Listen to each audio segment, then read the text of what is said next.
In this story, an ambitious and courageous knight is destined to die on the battlefield. He once believed that someone like him, whose talents awakened, flourished, and took root in war, could start a new life. In that new life, he imagined he could finally have a family, something he desperately longed for.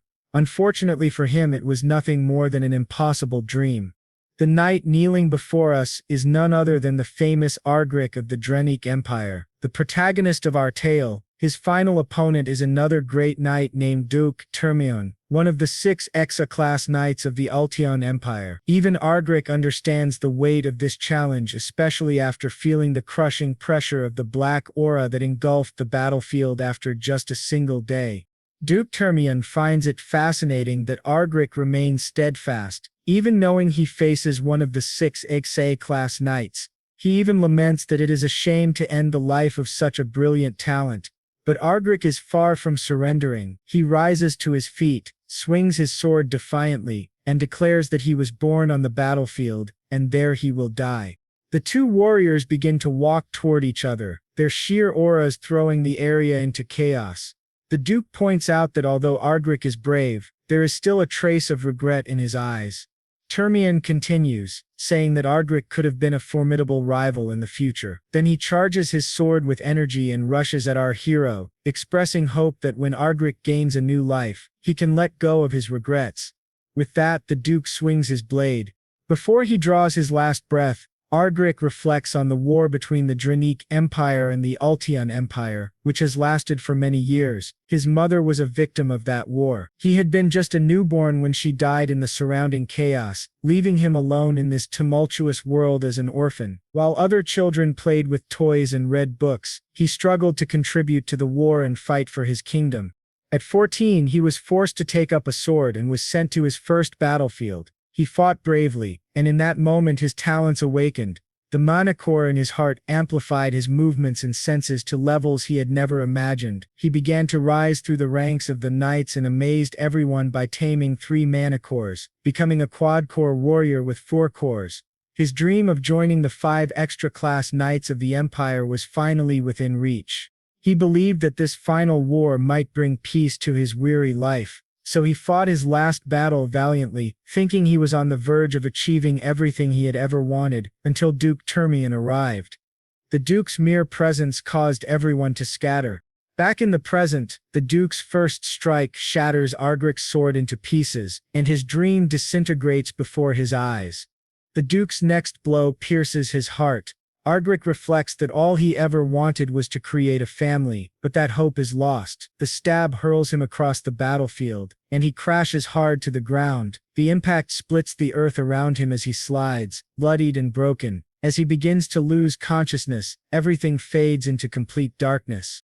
But the veil of darkness lifts as he opens his eyes. The first thing he sees is a couple trying to play with him, or rather trying to play with their child.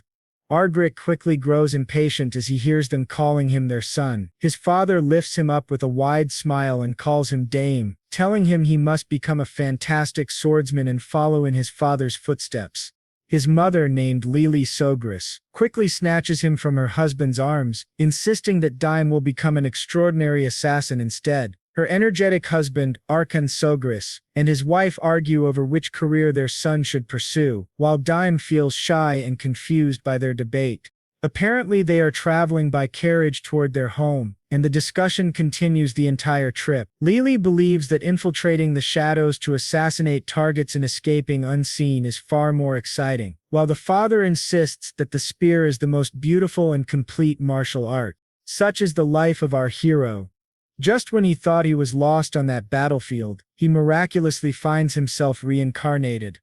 The twist in his story is that he is now in the Ultion Empire. His former enemy is the youngest son of a certain count.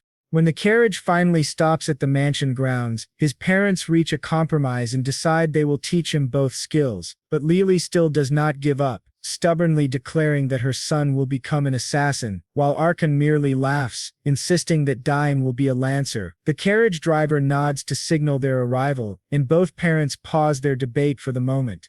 Confused that they had already arrived, the couple realized they must have lost track of time while arguing. The husband quickly stepped out of the carriage and offered his hand to help his wife down. She felt a little embarrassed and asked what the castle staff might think if they saw them. He laughed softly and said he only wanted to hold his wife's hand. Why should that matter? With that, he guided his beautiful wife out of the carriage, while Agrick couldn't help but feel awkward seeing his father act so submissively.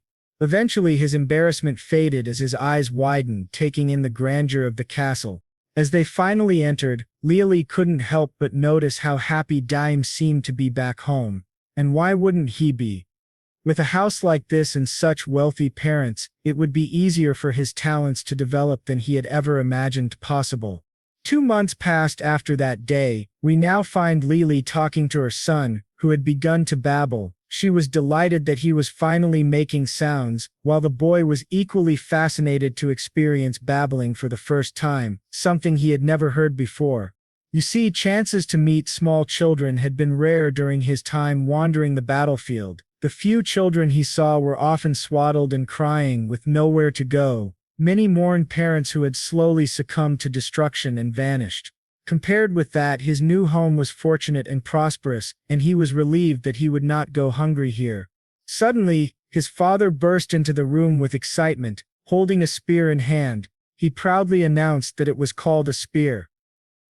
Our boy was not exactly a fan of his father's enthusiastic side. He found it hard to believe that this man, his father, was the strongest exact-class lancer of the empire. Known as Dane Sogress, although he hardly looked like a war hero, he was in fact one famously called the Blue Tornado. His wife became irritated and started pushing him away from the child, asking how he could enter their son's room with something so sharp. The man began to lose his composure under her intense gaze and timidly said he only wanted to show it to them, but she radiated a deadly aura, reminding him that she had already said they would not teach their son anything until he reached an appropriate age. It was no surprise that this grown man trembled under her piercing eyes, for his wife was the greatest assassin in the empire. She argued that if he continued like this, she would also teach their son the fundamentals of stealth while he was still young. Arkan tried to argue that everyone was investing in early education these days. Even one of the famous magic houses, known as the Teleport House, placed a staff next to a child as soon as they were born. But his wife grew annoyed again and asked if a spear now looked like a staff to him. Meanwhile, our boy reflected that the reason his parents placed such importance on his future was that his 2 older sisters had chosen careers unrelated to spear fighting or assassination. Soon we see his 2 sisters playing with their little brother, making his cheeks ache. One of them, Arabella, laughed that his chubby cheeks were the cutest thing ever. While Arabella overflowed with energy, his sister Claire was the complete opposite, nervous and calm. She shyly offered to teach him summoning later, saying it was a useful skill to have. Like Arabella, Claire was a talented girl who excelled at summoning. She had managed her first summoning at the age of 7 and could now handle 2 summons at the same time. Arabella teased Claire, telling her to touch him and insisting he was very soft. Claire hesitated, unsure if she should. Meanwhile, Dime acted adorable and friendly, reflecting that he had initially thought Claire did not like him. Now he realized it was more like jealousy. After all, he was the youngest in the family now, stealing all the attention. Eventually, Claire reached out and gently touched his nose. She was thrilled and exclaimed at how soft he really was. She touched him again and promised to teach him everything when he grew older. Dime couldn't help but think it was a bit over the top, how everyone wanted to pass their own specialties on to him. His father was an exact-class lancer. His mother was a talented, though retired, assassin. His eldest sister was a genius mage, and Claire was a gifted summoner. The house of Count Sogress was the perfect noble family, the ideal family he had always imagined.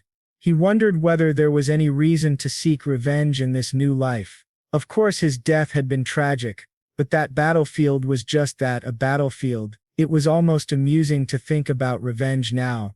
To take revenge on someone who defeated him fairly now seemed pointless. The whole family gathered in the grand hall, debating with one another and trying to convince each other that their own specialties would suit Dime best. Watching this warm argument brought a smile to Dime's face. This was the kind of family he had always wished for, and he felt happy to have been born here. But as tempers flared and voices rose, he began to wonder if this was truly what a harmonious family looked like. Soon we learned about a special tradition in the Sogress household known as the ceremony of choice. When a child of the family turns 1 year old, several objects are placed on a table before them and people try to predict the child's future based on the item they pick.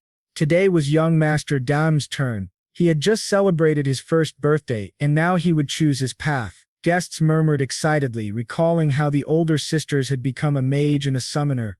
And wondering what young Daim would select, they moved toward the ceremonial hall to witness the decision.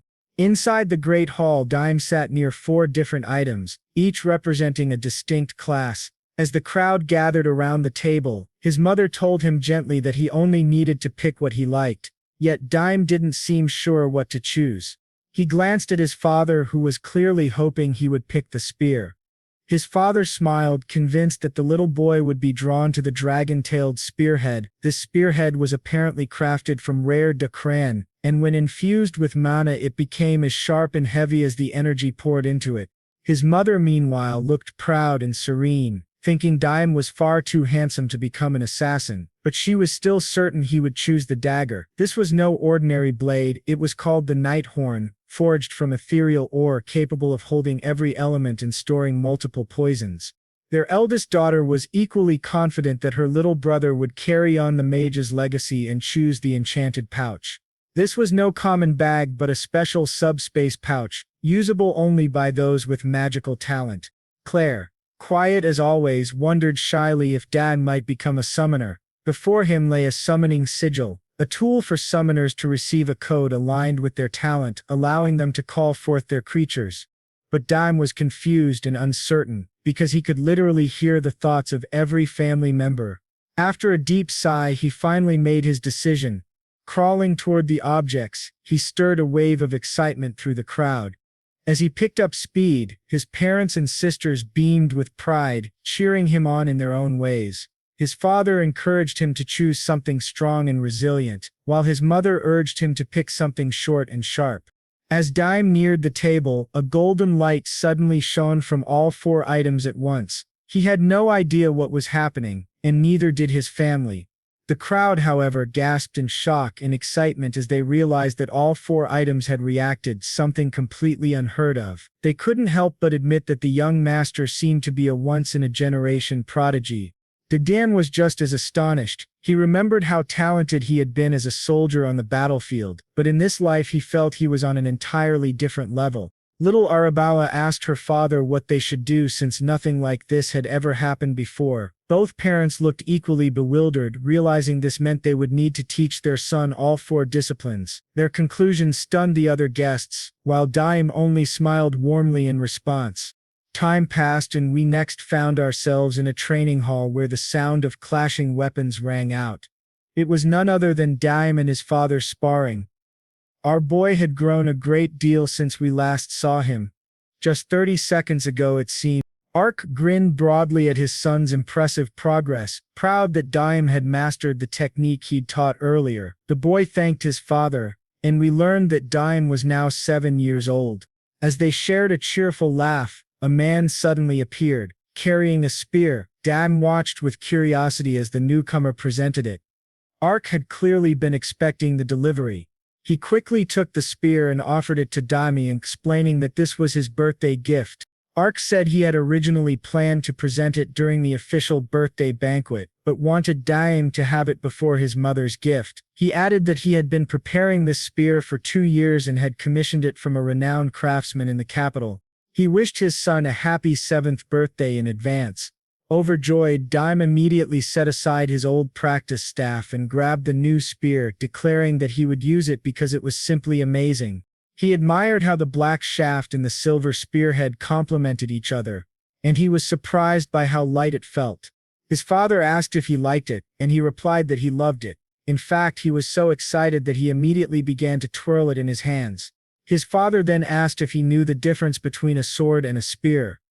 Danny explained that, because of the spear's length, it could keep opponents at a distance effectively, and due to its small point of contact it had a high attack efficiency. His father agreed, saying that was true, but warned that as Danny grew stronger, the spear would actually become harder to use than a sword.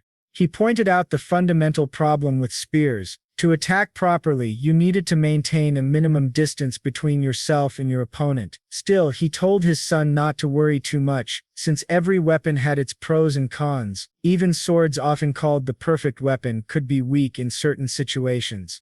Danny brightened at that and promised to remember it. His father then began to spin the spear in his hand and invited his son to train so he could demonstrate something. Danny was completely awed by the power radiating from his father. This was the first time he had witnessed the overwhelming energy of an Exa-class lancer. The magical force his father released was simply staggering. After gathering his energy, his father thrust the spear forward, and the space around the tip began to distort.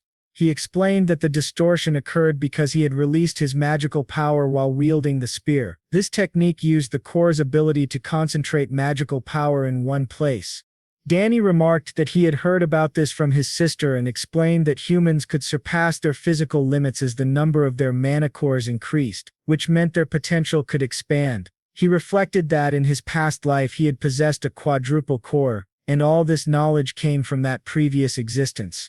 Meanwhile, his father smiled broadly, impressed by how much his son had studied, and reminded him that he now had 6 mana cores. Naturally, Danny pretended to be shocked, but inwardly he thought that if he had not died, he might have reached 6 cores in his former life as well.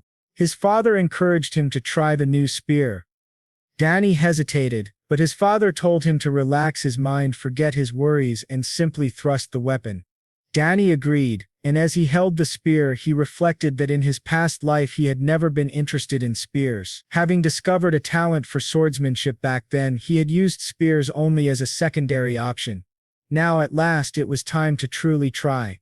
He took his stance, closed his eyes, and his father noted how good his form already was. Agrick couldn't help smiling from ear to ear. It had taken him 7 years to master this very technique. But since his son was still so young, he wondered if Danny could actually perform it. The moment Dan thrust the spear, reality itself seemed to shift, completely shattering his father's expectations. Agrick was stunned, shouting in disbelief and demanding to know how his son knew so much. When Dan finished the technique, his father approached, laughing and praising him for an impressive performance. Danny explained that, as he thrust the spear, he concentrated his magical power in a single point and infused it into the tip. When the energy reached the spearhead, he cut off the flow. His father was nearly beside himself with excitement, asking if he had formed a mana core. Danny calmly said yes, claiming that while reading a book about creating mana cores, he had decided to experiment and had luckily succeeded.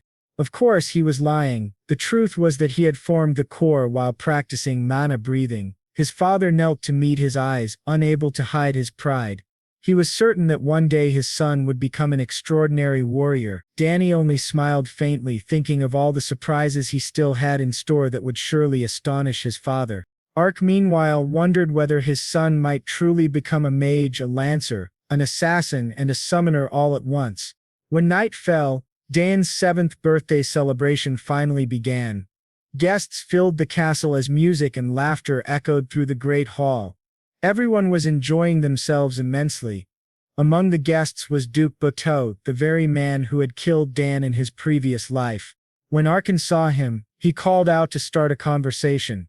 Agrick addressed him by the title Duke. Bateau told him to drop the formality and speak as they usually did.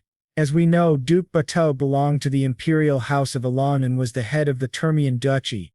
Agrick quickly stepped closer to his friend and whispered that many people were watching, so he needed to maintain the appearance of formality. The Duke chuckled, saying Agrick could do as he pleased, and then asked where his son was. At that moment, Agrick called for Dan and told him to greet the Duke of Termian. The instant Dan heard that name, memories of his past life and of his final encounter with this man came rushing back. When the boy finally stood before the Duke, he introduced himself as Danrys and bowed his head, saying it was an honor to meet him. "It's a pleasure to meet you," Danrys said politely. The Duke laughed, impressed by the boy's manners, and asked the father if Dan was also learning to use a spear. Agrick confirmed that he was. At that moment, a young lady approached Duke Apot from behind, and when Dan's eyes fell on her, he was momentarily surprised. The girl greeted Count Sogress with a respectful bow to show her good manners. She introduced herself as Lala Termian, the youngest daughter of the Termian Duchy.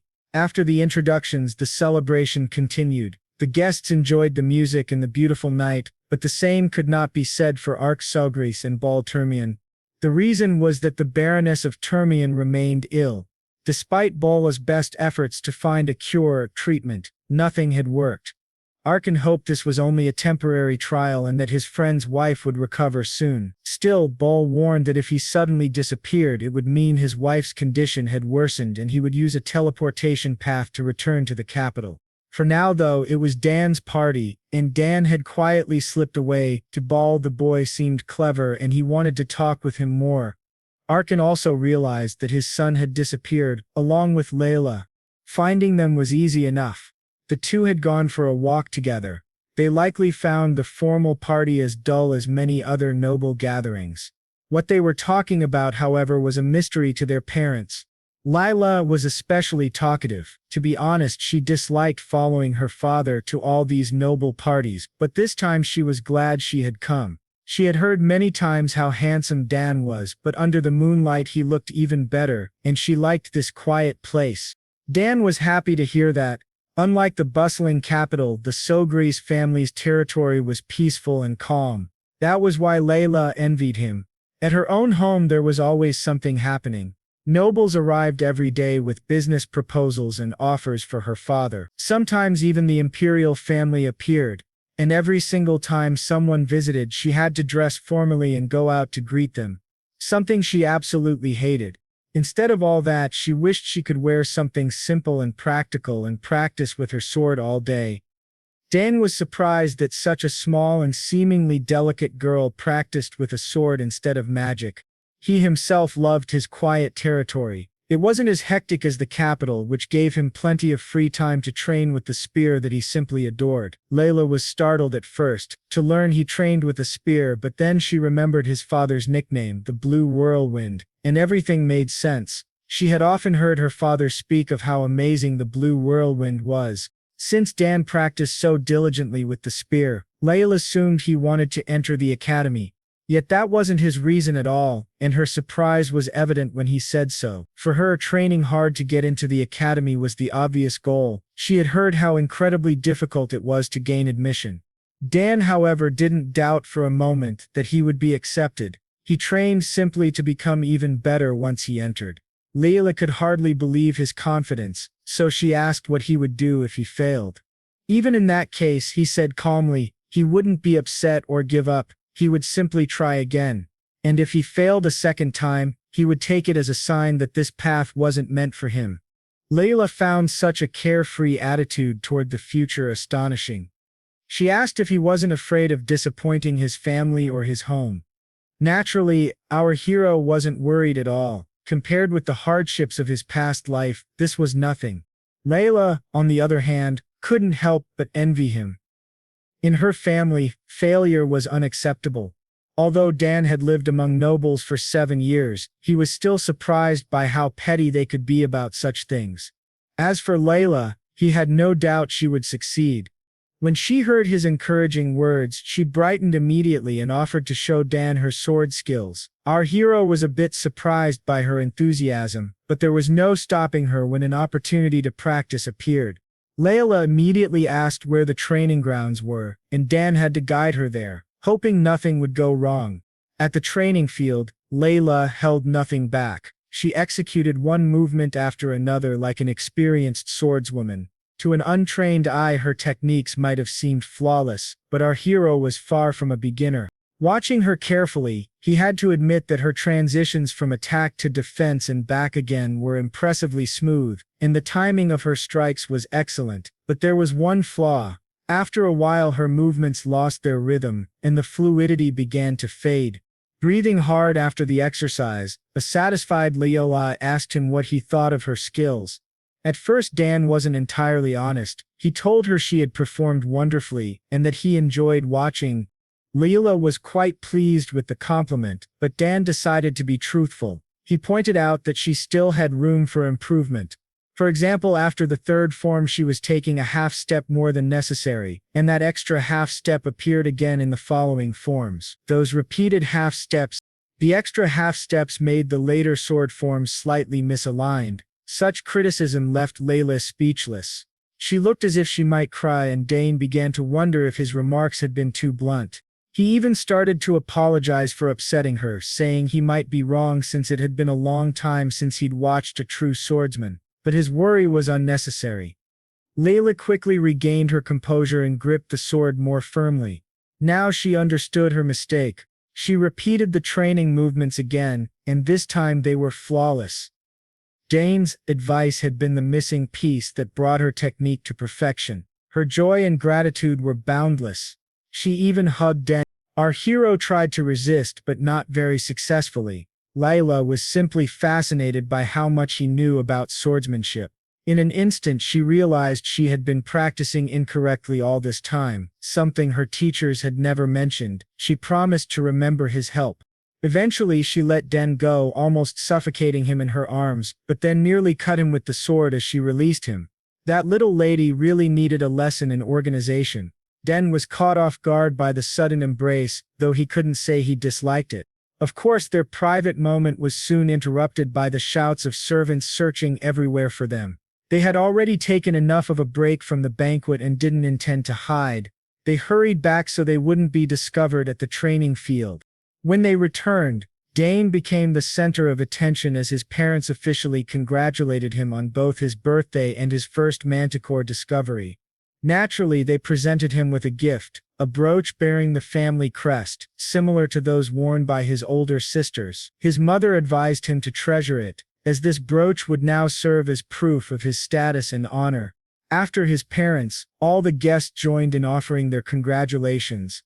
Dane had now officially and truly earned the Sogress name. No one present doubted that he would grow into a good man like his father. Dan's parents were overjoyed, and the young Dan was as well. It was the first time in both of his lives that he had received such warm congratulations from so many people. Suddenly the entire hall trembled. Guests began shouting, unsure whether it was an earthquake or an enemy invasion. Dan also grew concerned, but his father quickly reassured him there was no need to be afraid. Dane Sogress knew exactly what was happening. Although he had hoped for a quiet day, apparently his daughter had other plans. Dan truly had no idea. Lightning flashed near the ceiling of the hall, and within seconds a portal appeared above the startled guests. Their astonishment only grew when a small figure shot out of the portal, defying the laws of physics, and landed gracefully on the floor. It was Dan's eldest sister, Arabella, and in her opinion she was not late at all. The guests could barely close their mouths in shock, amazed that such a young lady could already use teleportation magic. Normally, opening even a small portal required at least 5th chain mastery. Dan didn't admire her power so much as he felt irritated by her noisy, dramatic entrance. Yet, as soon as the guests calmed slightly, an enormous creature appeared in the sky, a massive wyvern with a rider. This time Lady Claire had managed to startle the staff and guests alike. She was in a foul mood, but had missed arriving before her sister by only a step. As soon as she entered, guests whispered about her reputation as a brilliant summoner. No one had expected her to command a wyvern at only 16 years old. Finally, they were all home again. Together, the sisters stood before their parents and brothers to wish their favorite little brother, Dan, a happy birthday. After their dramatic entrances, the sisters eagerly handed over their gifts while offering their well wishes. Dan thanked Arabella and Claire for coming home. Even though they were busy with their studies, the girls were excited to watch their little brother open the presents. Duke Arkan nearly cried at the special treatment his son was receiving. His daughters had given him only a letter on his own birthday. At last, Dan opened the box Arabella had brought. Inside was a ring that transformed into a convenient dimensional pouch. She had designed the artifact herself. The subspace magic used in its creation belonged to the highest chain, and Arabella's renowned professor had helped apply it to the ring. It was common knowledge how difficult it was to imbue any item with subspace magic. Arabella gently took her brother's hand and slid the ring onto his finger. She must have spent a great deal of time designing an artifact capable of supporting an entire subspace. She also embedded Dan's genetic code into the ring so that no one but her little brother could use it. It was a truly unique item. Mother Lily examined the ring and saw a faint ripple of mana running through the artifact, proof that it had been crafted with the finest magical stones. Arabella explained that all Dan needed to do was channel a bit of mana into the ring and the subspace would be established. It was far more convenient than ordinary storage bags. The last few small rebel forces were captured, bringing a lasting era of peace for everyone. One bright day, people were excitedly chatting about how the young master Dan had recently visited one of the local shops. They could not stop talking about how the shopkeeper's eldest daughter literally fainted when she saw him. The ladies gossiped among themselves, saying he was getting more handsome every day and wishing they could at least catch a glimpse of his face once. There was even a rumor that he was still single, which gave them a small spark of hope, but a friend quickly reminded them that he was only 14 and told her companion to stop swooning over a boy underage. Another woman mentioned that there were rumors claiming Dan did not look 14 at all. He was already as tall as Count Sogress. Some even said he could easily be mistaken for a young man of 20.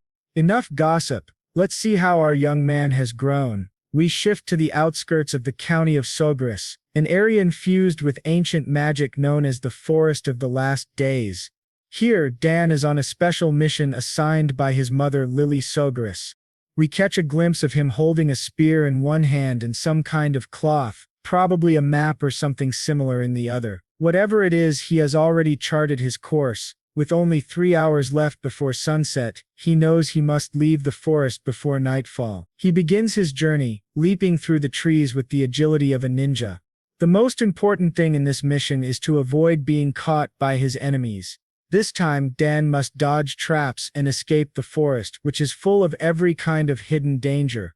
After leaping for a while, he finally lands back on the ground. He takes a deep breath, absorbing the air and the energy around him, holding it for a moment before exhaling. Prioritizing stealth and blending into his surroundings, he begins to notice concealed traps revealing themselves. He spots thin, nearly invisible threads crossing the area. He knows all the traps will be triggered the moment he touches those wires. Such simple rope mechanisms may seem basic, but that is precisely what makes them so dangerous. Fortunately for him, this one looks easy to disarm. Suddenly, rat-like monsters appear in the clearing. The moment they spot him, they waste no time rushing to attack. It turns out to be an entire pack, which he definitely did not expect here. Even more troubling, the whole group advances on him at frightening speed. Before they hit the cords and set off the traps, he must deal with them quickly, but he hesitates, knowing that accidentally touching a trap could be even more dangerous. Still, there is no time to waste. He starts to run, and as the rats trigger the wires, sharp needles spring out from every direction, impaling the unlucky creatures caught in the setup. It seems that luring the rats into the trap was part of his plan all along, and he is relieved that they fell for it, sparing him the trouble of fighting them directly. But then he notices one particular rat that is still alive. Closing the distance, the monster leaps straight at him. Dan faces the remaining beast head-on. The creature's speed nearly matches his own. The giant rat stops abruptly and lunges again, this time using a ranged attack, spitting a strange substance from its mouth. Dan quickly assesses the situation as the liquid hurtles toward him. He does not know what it is, but it certainly looks dangerous.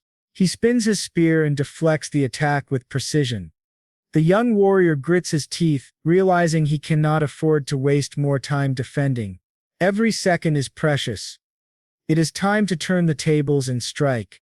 A blue aura begins to form around his body as he locks onto the target. With a series of incredibly swift movements, Dan demonstrates his impressive mastery of spear technique. He moves freely through the air while perfectly tracking the enemy's position, ending with a clean strike that slices the rat's head neatly in half. Dan does not bother to look at the result of his attack. He quickly departs and continues his mission. By sunset, he reaches the final checkpoint of the test.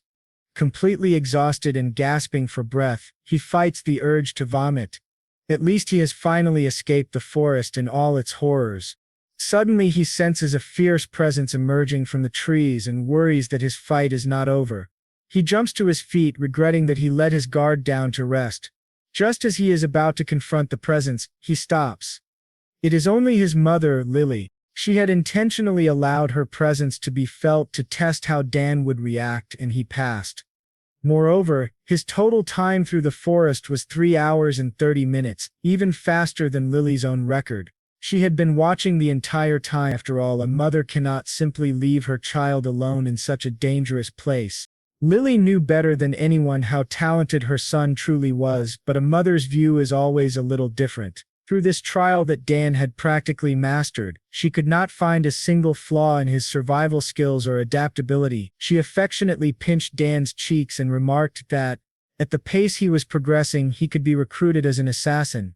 To celebrate his successful run, Lily brought out her most prized possession as the greatest assassin in the Empire, her dagger. She believed the weapon would suit her son better now. From this moment on, Dan would be the owner of Nighthorn. Lily cheerfully passed the legendary weapon to her boy, knowing she no longer had any use for it. Nighthorn was forged from the mysterious mineral etriol, a metal capable of taking on the properties of any element. If Dan wished, he could use it to store every poison in existence, allowing the blade to absorb and mix toxins for his own use. Dan sincerely thanked his mother for such a precious heirloom and promised to care for Nighthorn well. This also marked the end of his assassin training with her. Just as they were preparing to leave the forest and return home, the mother and son pair heard a guttural scream nearby. It seemed to come from deep within the woods, so they decided to investigate. A few days later, in the annex tower of the county of Sogress, a man awoke coughing and screaming in terror. He had long white hair and a beard, and looked completely bewildered. The mysterious man struggled to catch his breath after waking from unconsciousness. Finally, he glanced around the luxurious room, wondering where he was. The last thing he remembered was eating a mushroom in that cursed forest. The door creaked open and Dan entered, carrying a cup of water. He warned the man not to move too much, explaining that he was still undergoing detoxification. Dan explained that the old man must have accidentally eaten a poisonous red-nosed mushroom. Fortunately, Dan and Lily had found and saved him just in time. The old man recalled seeing those red-nosed mushrooms but never imagined they were so deadly. Had Dan and Lily arrived even a little later, he would have been dead. Dan handed him the water, knowing how thirsty he must be. While watching the stranger closely, Dan noticed a belt bearing the insignia of the Nixian magic tower. This man was clearly no ordinary traveler. If it hadn't been for Nighthorn absorbing the venom ravaging his body, the old man would surely have died. Once the stranger had calmed down a bit, he asked Dan where they were. The boy honestly replied that they were in the annex tower of the county of Sogress. The old man must have wandered far south before collapsing. He had been poisoned by those deadly mushrooms and somehow made it all the way south. Dan advised him to relax for now and wait for the Count to arrive. He also introduced himself as the youngest son of Count Sogress. The old man perked up with interest when he heard the name Arabella Sogress, the prodigy coveted by every magic tower in the empire. Dan further explained that he and his mother had found the stranger while training in the forest. The old man nearly spat out his water at that revelation. That mad forest had tormented him. Even as an 8-circle mage, he had gotten lost and his mana flow had reversed while he was casting a spell, wrecking his body. The entire forest was saturated with ancient mana, and invisible traps were scattered everywhere. The forest belonged to House Sogress, making it naturally dangerous for anyone outside the family. Moreover, because of the presence of ancient magic, the mana flow there differed greatly from what modern mages were accustomed to. It was truly the worst place for a contemporary wizard to wander. The old man finally realized he really would have died without Dan's help. He also recognized that the boy standing before him might be a once-in-a-generation talent if he was already strong enough to train freely in such a hellish place. Dan had even created the antidote that saved the old man's life, an antidote requiring extensive knowledge and precise preparation. The old man could hardly believe how blessed House Sogress was. With 2 prodigies in magic and summoning already, even the youngest child appeared monstrously gifted. If the continent were still at war, House Sogress could easily become the most powerful noble family in the empire. Grateful, the old man thanked Dan and admitted that he owed the boy his life. He was a little surprised by the youth's calm, confident response but assured him that he always repaid his debts. First, he wished to introduce himself properly. The old man revealed that he was Cedrine Goss, not long ago the head of the Nixian magic tower. Cedrine carried pride in his name and status, inviting Dan to ask for whatever reward he desired. The young man only smiled at Cedrine's modesty. Dan could tell this elderly mage was likely one of those wanderers who survived without a permanent home, storing everything they owned in a personal subspace. Cedrine in turn was unsettled by Dan's composure after such an introduction. Normally people reacted with shock or awe. Most people would have felt intimidated in the presence of the head of a mage tower, but the boy showed no fear. Trying to reassert his status, Cedrine urged Dan to ask for whatever reward he desired, without holding back. The young man paused for a moment, as though considering his next words. Cedrine smiled, eager to prove his generosity and reliability, but Dan simply requested more time to think about his reward. He gave Cedrine no satisfaction with his calm, indifferent answer. Dan turned toward the door and wished the mighty mage a quick recovery, advising him to rest a bit longer. When the boy finally left the room, Cedrine just sat on the bed, stunned. This was the first person to treat him as though he were merely an ordinary magician.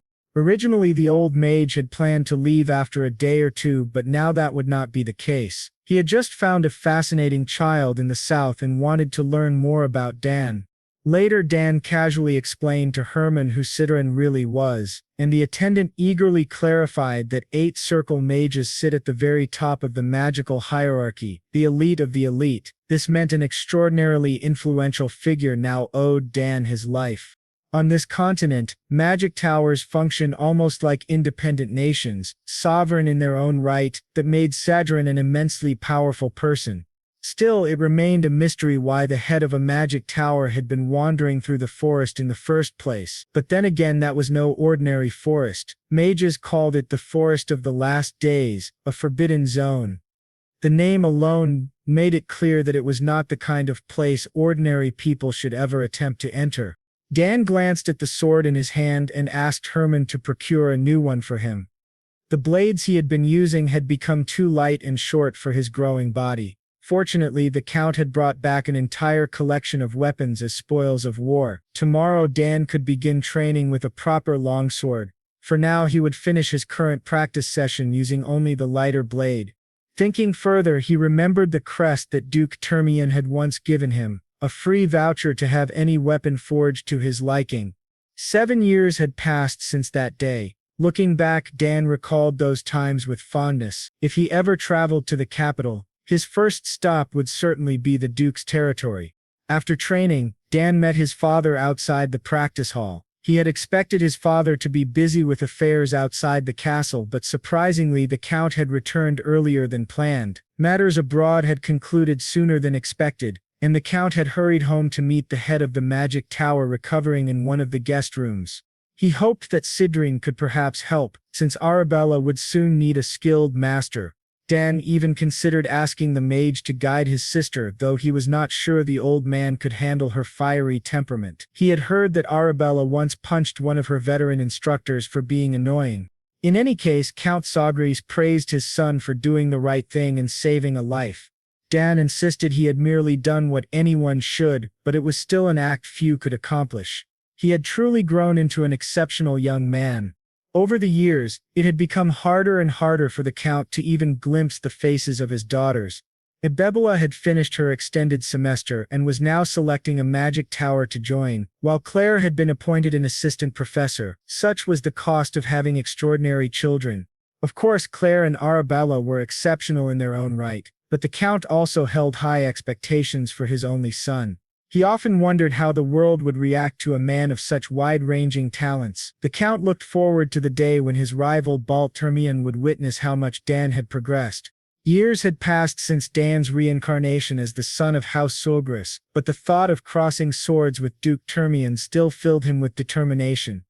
He also wondered how Leela was faring in the capital. Her last letter had arrived perhaps a year ago, and Dan was eager to see what she was doing when he eventually passed through the city. A few days later, Cedrine began complaining that he was going stir-crazy staying in the guest room. He still had not fully recovered. The physician advised him not to venture far and strictly forbade him from using magic. His mana reflux had yet to be cleansed, and the poison in his body had not been fully neutralized. He would need to rest and recover for some time. Still, Sidran had little choice. It had been ages since he was forced to live without magic, and this situation was certainly a change of pace, but he could not bear to remain shut in all day. He left the room despite being unfamiliar with the annex. The physician feared the old mage might cause trouble, and if anything went wrong the doctor would be held responsible.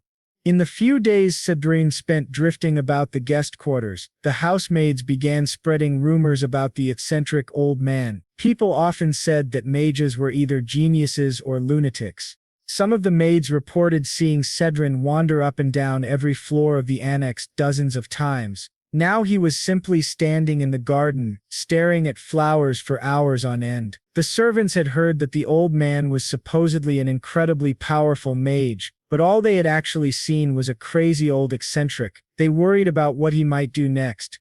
Lady Arabella's garden left Sidran completely enchanted. He had never imagined that the estate could possess such extraordinary magic.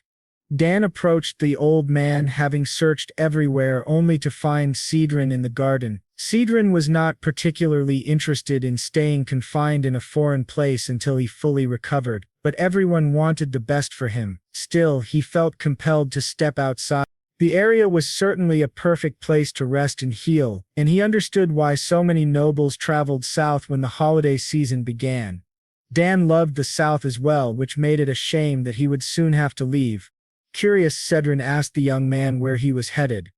Dan replied casually that he would be going to the capital soon. Sidran assumed the boy was planning to attend the academy. After all, both of his sisters were prominent figures in that prestigious place. While the daughters of House Sogress were famous for their extraordinary talents, Sidran was far more curious about Dan's own abilities. Imbuing mana into his eyes, the archmage decided to take a closer look. Within the boy's body raged a torrent of pure roaring power.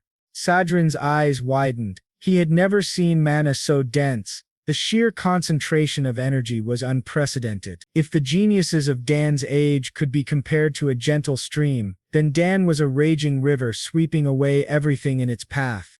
Normally, such immense magic inside someone so young would be unstable and on the brink of exploding, but that was not the case here. Dan quickly noticed the old mage's attempt to assess his mana without permission. He called him out on it, startling Sidran. The elder awkwardly stopped, praised the boy for his keen perception and apologized, admitting that his intrusion had been unwise. Inside, however, Sidran struggled to comprehend how Dan managed to contain such wild power. In all his years as an archmage, he had never encountered another like him. Puzzled by the old man's reaction, Dan wondered what was happening. Sidran was so focused on the sheer density of Dan's mana that he nearly overlooked something even more shocking. The boy had no magic circle. With mana that intense, forming a circle should have been effortless. The old mage's face twisted in horror as he realized the apparent tragedy. Looking deeper, he discovered that Dan possessed 2 mana cores. It was incredible enough to develop even 1 core at such a young age, but Sidran was furious that the boy had chosen this path. To him, possessing such overwhelming mana only to wield a spear was sheer madness. Sidran believed that creating multiple mana cores instead of a magic circle was a form of sacrilege. In his eyes, the young man had turned his back on the greatest magical potential the archmage had ever witnessed. Confused by the reprimand, Dan asked if he could simply use both mana cores and magic circles together. This only made the old mage more frustrated. Holding his head in exasperation, Sidran struggled to explain the severity of the situation. He asked the boy if he knew why the lifespans of magic swordsmen were so short. It was because they possessed both mana cores and magic circles simultaneously, 2 forces that constantly interfered with each other. When they collided, disaster followed. It had become an unspoken rule of the magical world. Compressed mana from the core would inevitably flow into the circle, and a circle unable to handle such overwhelming power would shatter. Dan understood the basic concept, but had no idea how dangerous it could truly be. Cedrine grew gruff at the thought of such talent being wasted on spear training. Concerned, Dan asked if it was truly impossible for him to practice magic without a circle. Cedrine explained that while not impossible, refining mana without a circle to cast spells requiring purified magic was theoretically improbable. Many had attempted this path, but every effort Cedrine had personally witnessed had ended in failure. Yet Dan remained undeterred. Though he had never tried it properly, he simply felt that he could cast spells without the refinement of a magic circle. Cedrine thought the boy was out of his mind. Wasting no time, Dan began manipulating the magical code he already knew. As he rearranged the runes and symbols in the air, the process flowed smoothly. With the code successfully modified, he produced a fire spell that erupted with considerable force. All doubt vanished as he realized it worked. It was only a basic first-tier spell, but he had cast it without a magic circle. Cedrine's jaw dropped in shock. Common sense dictated that anyone without a circle should be incapable of casting spells. In all his years overseeing the Nixian magic tower, he had never seen anything like it. Dan continued refining the magical code and formed a mana barrier around his body. He explained that Arabella had discovered his high affinity for magic and wondered aloud if this, Arabella thought, might be the reason he could accomplish such improbable feats with mana. Perhaps that was true, but what Dan was doing went far beyond mere theory. Cedrine Goss had stood at the pinnacle of mages for a very long time, yet for the first time he felt what ordinary folk must experience when confronted with the supernatural abilities of the elite. He was witnessing a natural talent that shook the foundations of reality itself. Meanwhile, Dan was simply amused that he had managed to make the spells work. The old archmage's knees trembled with excitement. Dan's affinity with mana was unmatched, his energy pure and denser than anyone else's in the world. The boy was truly extraordinary, a once-in-a-generation prodigy. Cedrine could no longer contain himself. He immediately asked Dan if he would like to become his personal disciple. The elder worked hard to persuade the boy, convinced that ignoring such talent would be a disservice to the world. Dan, however, grew weary of the old man's persistence. When Cedrine asked whether he knew any two-chain spells, Dan admitted he had never been exposed to double-chain magic codes and therefore could not cast higher-level spells. Cedrine laughed and boasted that, if Dan became his disciple, he would be able to cast 8-chain spells in no time. Still, Dan politely refused the invitation. Cedrine's patience began to fray. At that moment, Count Sogress intervened, laughing at the archmage's eagerness to be so close to his son. When asked what they were discussing, Dan answered honestly. The old man kept trying to take him on as a disciple, even after several refusals. At least Cedrine knew how to behave properly in front of the head of the house. He praised Dan's potential to become a great mage, emphasizing that the boy's future was brighter than anyone could imagine, especially since he could already use chain-level magic without a circle. As a warrior himself, the Count understood how unbelievable that was. By this point, he had almost stopped being surprised by his son's superhuman abilities. The young man lacked even the basic knowledge of spellcraft, yet he could cast spells naturally. The Count also commended the former head of the magic tower for immediately recognizing Dan's gift. But the word talent alone was not enough. Dan was a genius who might truly become an unparalleled magic swordsman. When the Count heard that phrase, however, his cheerful mood vanished and a quiet fury filled the air. The title of magic swordsman did not sit well with Dane Sogress. Dan flinched, knowing that Cedrine had just uttered a word that should never be spoken in front of his father.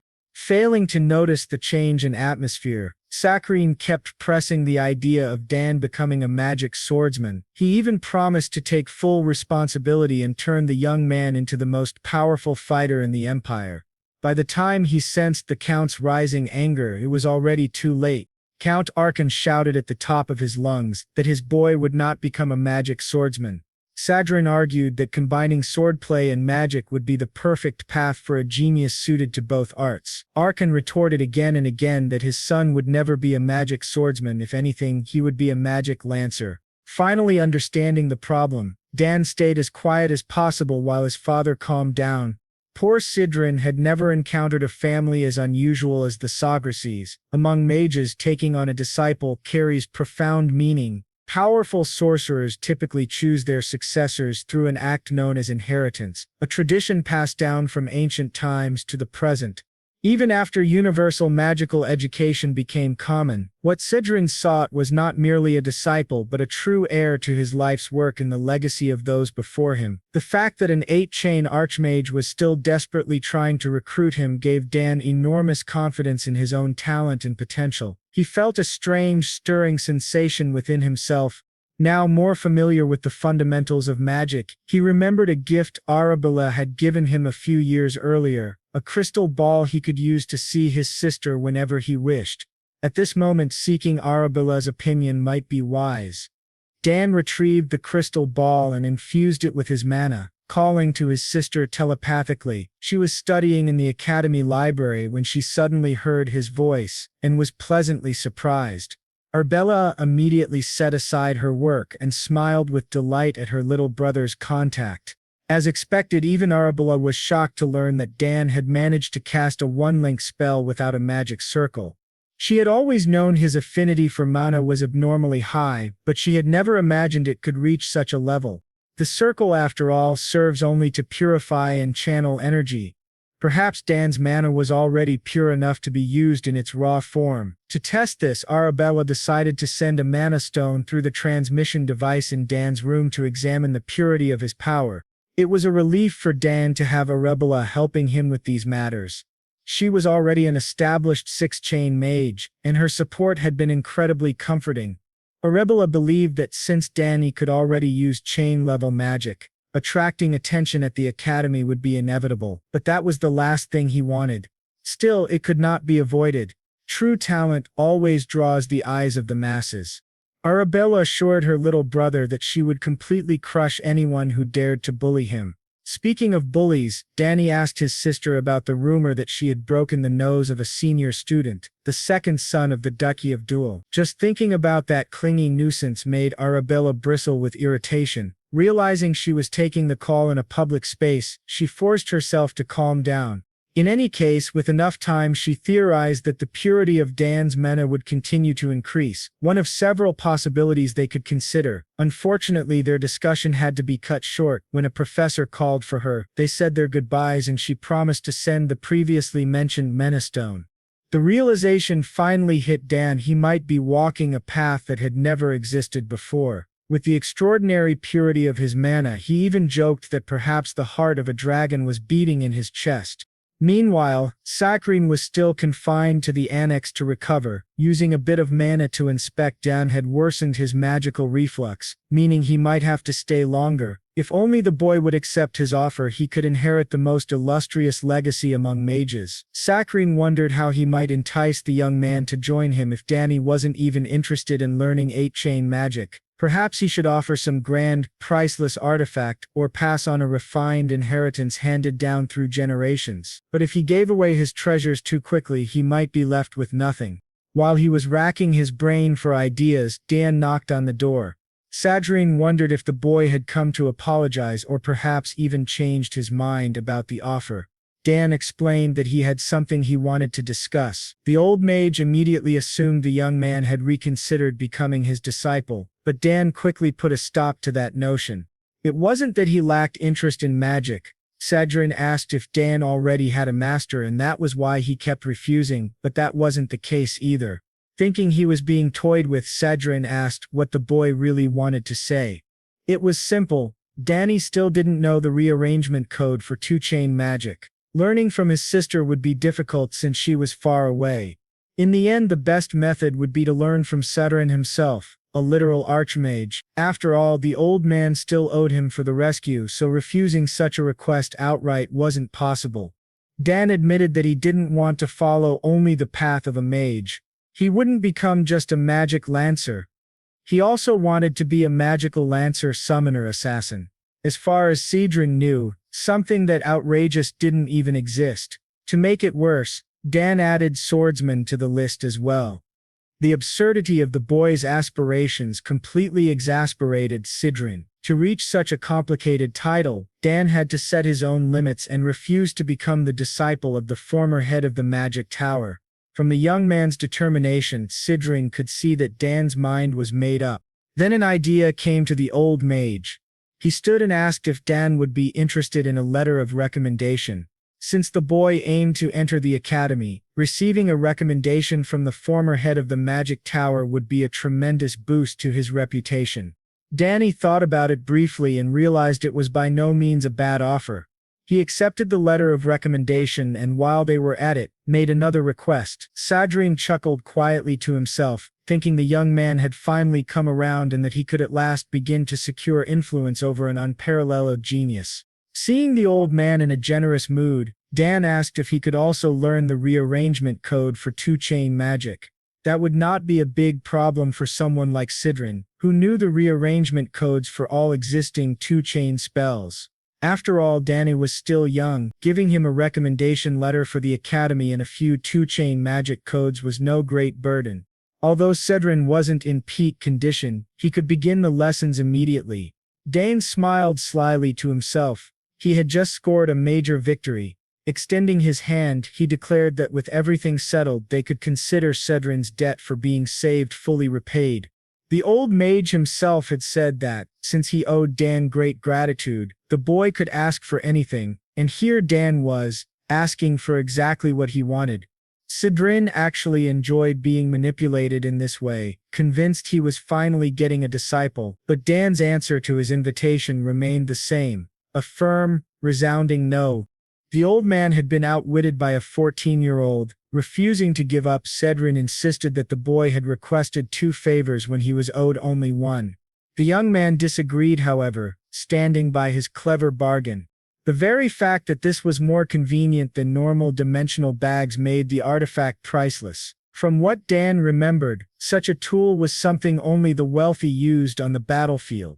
Only commanders of noble origin and high-ranking mages possessed such a convenient power. The ring would also grow as he aged, adapting to his body. Danny tried channeling his mana into the artifact, and a green portal opened in front of everyone. The Duke was stunned to see his son accomplish this with such ease. Claire, Duke Beltermian, and Layla were amazed by the brilliant display of magic. Dan managed to open a subspace faster than Arabella had years ago. He was a genius, there was no doubt about it. It would be a groundbreaking achievement if he could cultivate both a mana core and a magic circle at the same time. After the magical demonstration, Claire approached her little brother and handed him her gift. Dan opened it slowly, thanking his older sister sincerely. Inside the wooden box was a peculiar-looking egg resting on a soft cloth. Confused, he picked up the egg and asked what it was. Claire panicked and warned him to be careful with it as it was no ordinary egg. Everyone in the family was curious about the strange present, but Claire revealed its secret only to Dan. She whispered that it was a familiar. She had obtained it by accident while trying to summon Ducaron. Even Claire herself didn't know what would hatch from it, but everyone in the world understood how precious a familiar could be. Danny tried to imagine what might emerge from the mysterious egg. He had heard of familiars before. Unlike regular summons, they were an entirely different entity. Once summoned, a familiar could remain permanently in the real world. Claire instructed Dan to keep the egg a secret until it hatched. He promised he would. All the whispering between the two irritated Arabella, who felt left out. As for Claire's instructions, Danny was to pour a bit of his mana into the egg once in the morning and once at night so it would recognize him as its master. Lily was simply happy that her little one was receiving such incredible gifts. It showed how much the siblings cared for one another. With the exchange of presents complete, Duke Arkan cleared his throat and reminded his daughters to at least greet their parents, since they had arrived at the party after saying they might not be able to come. Realizing they hadn't spoken a word to their parents since their arrival, the girls awkwardly greeted their father. The Duke was a true softie when it came to his daughters, so he didn't mind. He was just happy to see them again. Since leaving to pursue their professions, the girls rarely returned home. Duke Arkan was delighted to see them looking well. From a distance, Layla watched the Sogress family being so lovingly loud and joyful with one another. The girl couldn't help but compare her own family situation to theirs. Danny noticed her watching and turned his head. He saw the drop in her mood as she quietly stepped away. He wondered why she seemed so lonely and sad in the middle of a lively crowd of nobles. The banquet ended, and the next day arrived. Duke Buttermond stayed the night and was now walking through the Sogress territory. He couldn't stop thinking about how incredibly talented Arbella Sogress was. As expected of the top mage of the academy, her magical talent was unmatched. She might be the perfect match for the son of Duke Termion, the academy's best swordsman.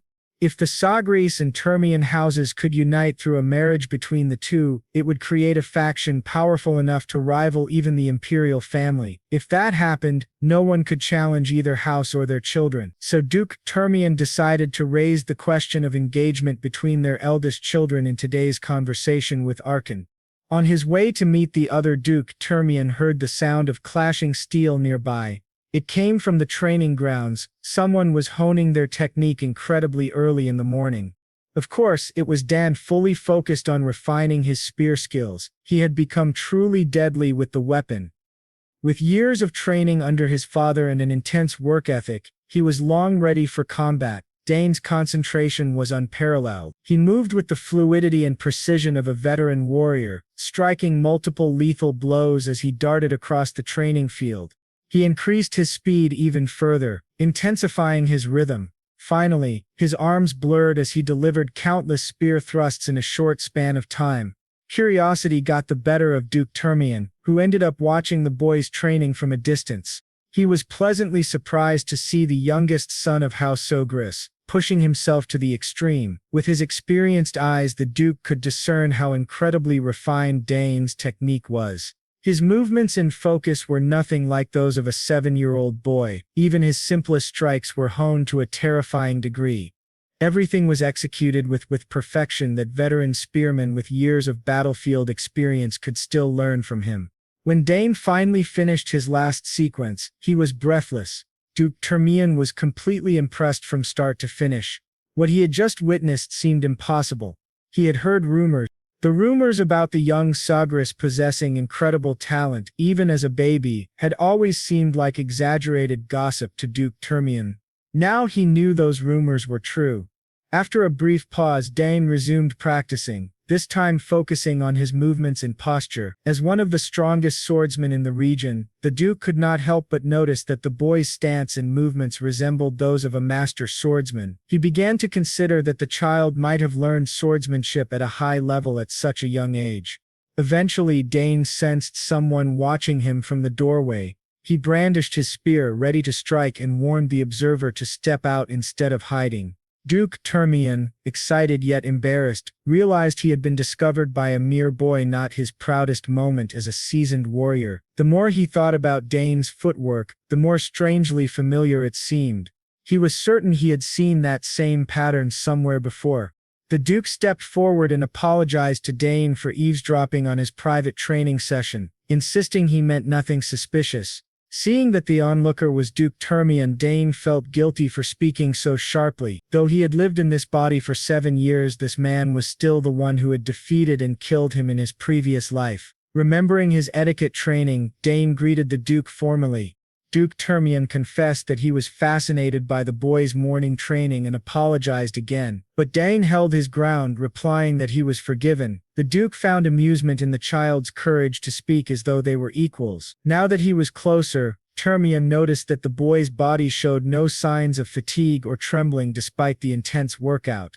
At the same age, the Duke himself hadn't even formed a single manticore. The Duke complimented Dane's excellent thrusting attack, remarking that the boy had clearly inherited Arkan's talent with the spear. He also admired the craftsmanship of the weapon. Dane thanked him formally, and the older man smiled. This child was not only a lethal fighter but also knew exactly what to say at the right moment. In comparison, his own son had possessed neither such skills nor such manners at age 7. This brief encounter led Duke Termion to seriously consider arranging a marriage between Layla and Dan as well.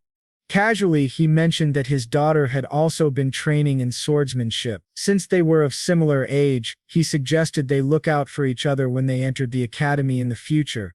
Dane responded politely, and the Duke enjoyed the boy's forthrightness. Finally, Duke Termian excused himself so as not to interrupt Dane's training any longer. But before leaving the practice hall, he could not resist one last question. He wanted to know whether the boy had also trained in swordsmanship. Dane made a small mistake in front of the Duke. Ol quickly recognized those subtle tells. Dane answered that he had only read a few manuals on basic swordsmanship and had never trained formally. The Duke still found it odd that he sensed something like a raw battlefield instinct in the child, but common sense dictated that an inexperienced boy could not possess such a killer's intuition. At last the Duke took his leave and Dane escorted him to the exit. Before departing, Duke Termian invited Dane to visit him if he ever came to the capital. The seasoned swordsman had taken a personal interest in the boy's talent. Dane wondered whether the man remembered him. Just thinking about defeating the one who had ended his life before made his blood boil. If he built a solid foundation and prepared step by step, he was certain he could surpass the Duke. One of his life's goals was to defeat the powerful Buttermon Termian in this lifetime.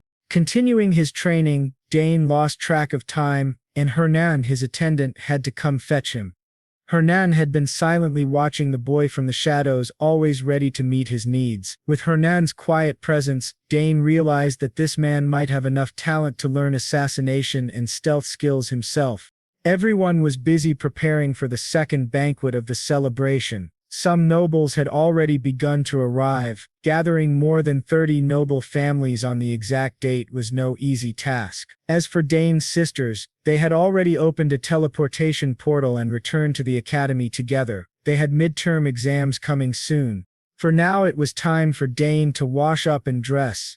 He made a mental note to examine more closely the gifts his sisters had given him the night before. After his intense training, Dane was bathed, dressed, and ready. He entered the family hall with his mother and father and mingled with the various nobles. Throughout the evening, he had to put his etiquette training into practice while conversing with high society. As the birthday boy, he was the center of attention, with every eye upon him. Finally, he managed to slip out of the banquet hall to catch his breath. The life of a noble was exhausting. His schedule was busier than usual because it was his birthday, but at least Dan could always find comfort resting in his beautiful garden.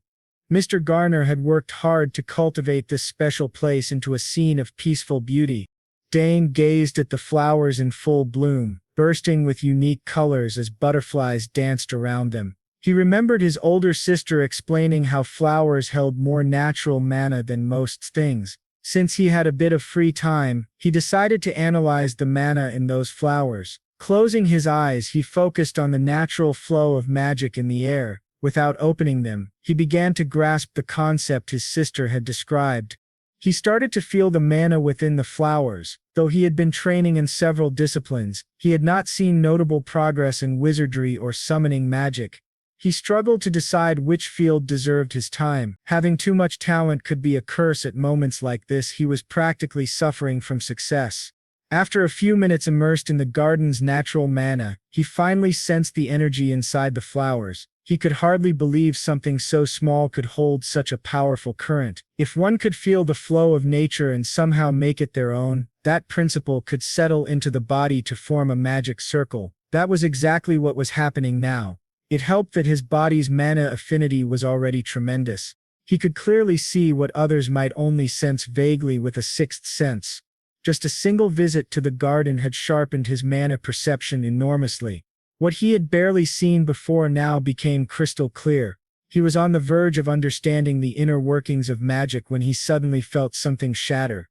Meanwhile, two noble children had also wandered into the garden, bored of the adults' small talk in the banquet hall. They were brothers. The older, a redhead, was irritated that no one was paying attention to him. As everyone spoke of the Sogress genius, he stomped aggressively across the flower beds, crushing blossoms as he went. Lost in the vast garden, the red-haired brothers stumbled upon Dane, who was standing quietly, distracted. They glanced at his clothes and mistakenly assumed he was a servant, shouting at him. He did not appreciate such disrespect. The arrogant older boy even had the audacity to order Dane to guide them out. Dane saw what they were doing to the flowers and shouted at them to stop trampling the plants. The red-haired brute felt offended at being scolded. Dane asked why they were destroying the flower beds instead of using the proper garden paths. The older boy, seeing how small Dane was, continued his annoying behavior. Next came the inevitable display of the family name. As all young nobles did, Dane didn't care. To him, they were just a pair of bullies ruining his garden's flower beds. The red-haired boy didn't like being called a brute, yet he acted exactly like one, grabbing Dane by the collar. They were sons of Count Tyron, a guest of the castle. Hearing that name stirred Dane's memories of his past life. That man had been the noble he captured after a humiliating battlefield defeat. Dane remembered Count Tyron as an irritating aristocrat, a true scoundrel. Based on the behavior of the bully before him now, the phrase "like father, like son" felt perfect. The red-haired brat kept flaunting his family name, bragging that they were famous in the capital. He even boasted that his house could make Dane disappear without a trace, so he'd better watch his words. Dane knew plenty of fools like this boy from before. He also knew words would never penetrate the thick skull of this red-headed idiot. The boy raised his fist to strike Dane, still thinking he was merely abusing a servant. Dane had no intention of letting that happen. Instead, he responded by slamming his forehead into the boy's nose with full force, a critical hit that nearly broke it. The younger brother shouted in alarm, checking on his older sibling, who was sprawled on the ground after the blow. Seeing the blood on his hands, the red-haired boy panicked as if he had never bled before. When he realized it was his own blood, his temper flared and he threatened to kill Dane. Finding the threat amusing, Dane calmly challenged him to try. The red-haired brat wanted blood for blood. His younger brother, showing more sense, tried to stop him, but the older boy was too arrogant to listen. The brute threw a punch, but Dane easily dodged, leaping back. It was a complete mismatch. Dane was far too quick and slippery for an amateur. As he let the red-haired boy tire himself out, he noted the sloppy footwork, like someone who had never even held a weapon. Dane guessed the boy might be a mage or a summoner. The barrage of punches continued, none of them coming close to touching a single hair on Dane's head. The bully's nose kept bleeding as his patience wore thin. Dane, meanwhile, toyed with his opponent, using his superior movement, and then an idea came to him. Perhaps he could take advantage of the flow of magic that he remembered the mana he had sensed in the flowers earlier, and decided to incorporate his will into it. If he succeeded, he would be able to compress that force into a physical form. This fight was the perfect opportunity to test it. The younger brother of the red-haired bully watched with his mouth wide open as Dane planted his feet firmly and began gathering magic in his hands. He visualized a ball of pure mana and launched it straight at the older boy's stomach. The force was powerful enough to knock the red-haired brat painfully onto the grass, even cracking the stone path along the way. The boy screamed in agony, his body and pride both wounded. His little brother hurried to check on him, but Dane was more concerned about the ruined flower bed than about the bully's well-being. Yet the red-haired boy was tenacious. He still had enough strength to stand again. Seeing that Dane could use magic, the brat demanded to know who he really was. The younger brother kept trying to discourage the elder, but the boy's pride was too wounded for him to care about consequences. The redhead summoned Manhwa within his own body and began to open some sort of sinister portal. Dane was surprised to witness such a familiar scene. This was the magic of a summoner. Mana swirled and condensed until a translucent wolf began to descend to the ground. The beast looked bloodthirsty and predatory, bearing sharp fangs as it growled. The red-haired boy laughed maniacally as he called his summoned creature JP. He finally introduced himself as Digran Tyron, ready to show Dane the consequences of challenging someone of his status. Digran ordered the wolf to tear Dane apart, but Dane remained unimpressed. Compared to the terrifying creatures his sister Claire could summon, like her mighty wyvern, this wolf was hardly worth noticing. As JP lunged, Dane simply locked eyes with the beast and didn't move. Somehow the wolf seemed to sense it would meet a horrible fate if it attacked. It abruptly turned and spun around, its aura changing completely as its aggression melted away. The Tyron brothers were stunned. Degrun's proud summon had apparently betrayed him. The great wolf now behaved like a submissive puppy before Dan.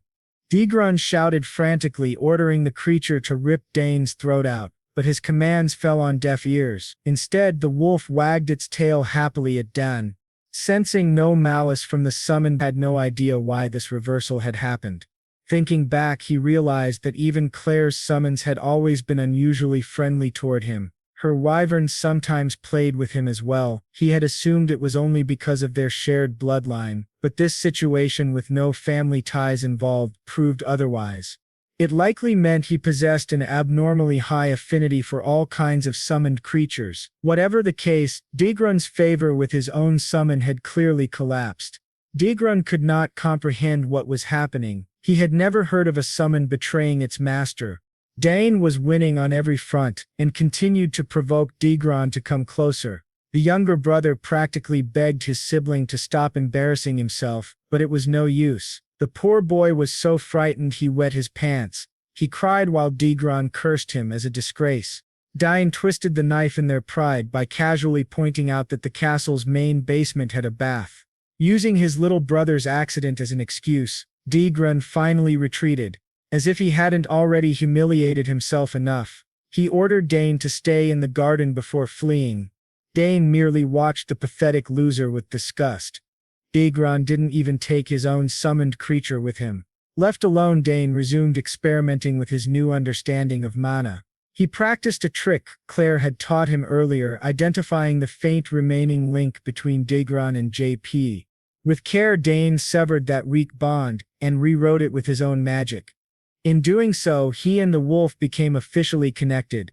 Without ever performing a formal summoning, the boy had accomplished an intricate feat simply by leveraging his extraordinary affinity with summoned beasts. He had now effectively become a summoner. While he was savoring this quiet triumph, Dane heard a familiar and irritating voice calling for him. Degrun Tyron had, in fact, gone to fetch his father and was now tattling that he had been bullied in the garden. He pointed at Dane while pinching his nose to stop the bleeding, whining that the boy had struck him and stolen his summon. The formidable Mulgar Tyron, head of the powerful Tyron family and one of the great nobles of the capital, strode forward with blustering energy. He demanded to know whether Dane had truly beaten his son and taken control of his summoned beast. Our young hero was not the type to back down from a pompous noble. He stood his ground and calmly admitted what he had done. He realized that Mulgar Tyron was far fatter now than when he had once captured the boar as a prisoner. Clearly the peaceful times had treated him well, even though he had been a disgrace on the battlefield. Mulgar continued to throw his weight around, declaring that he could not let this matter slide. No one could meddle with his children and expect him to ignore it. The pompous man fired off a barrage of demanding questions and finally insisted that the boy reveal his identity. Our young hero lifted his head proudly and introduced himself formally as Dane Sogress, youngest son of Dane Sogress, Lord of the South and head of the noble Sogress family. It was a presentation worthy of a royal court. That single introduction left both father and son dumbfounded. They had unknowingly insulted the birthday boy himself, and had no idea they were provoking one of the most promising rising stars of Sudat. Mulgar was stunned to encounter the youngest son of House Sogress so unexpectedly. Thinking of the great noble houses, Mulgar recalled how he had once been taken prisoner by Agrick and had contributed nothing of value during the war, a humiliation that made the other nobles laugh at him. Now he saw a perfect opportunity to turn the situation to his advantage. He planned to tarnish the Sogress name and use it as a pretext to demand mining rights. Soon the very nobles who once mocked him would be bowing before him. With that scheme in mind, the blustering man turned back to the boy and asked if he was indeed the birthday celebrant. Dane, my friend, simply nodded in confirmation. Mulgar could barely contain his frustration. He certainly had not come here to celebrate some child's birthday. He pointed to his unruly son Degrun and demanded to know how Dane intended to compensate for the humiliation he had caused. Dane, he said, had not only injured his son, a guest of House Sogress, but had also stolen his summon, a serious crime. Degran eagerly agreed with his father's accusation, sneering that this would be Dane's last day. The overfed noble then threatened the boy, saying he would personally speak with Count Sogress and hold him responsible for his son's actions. Dane calmly acknowledged the tirade but stated firmly that before anyone went to his father, Degran should apologize first.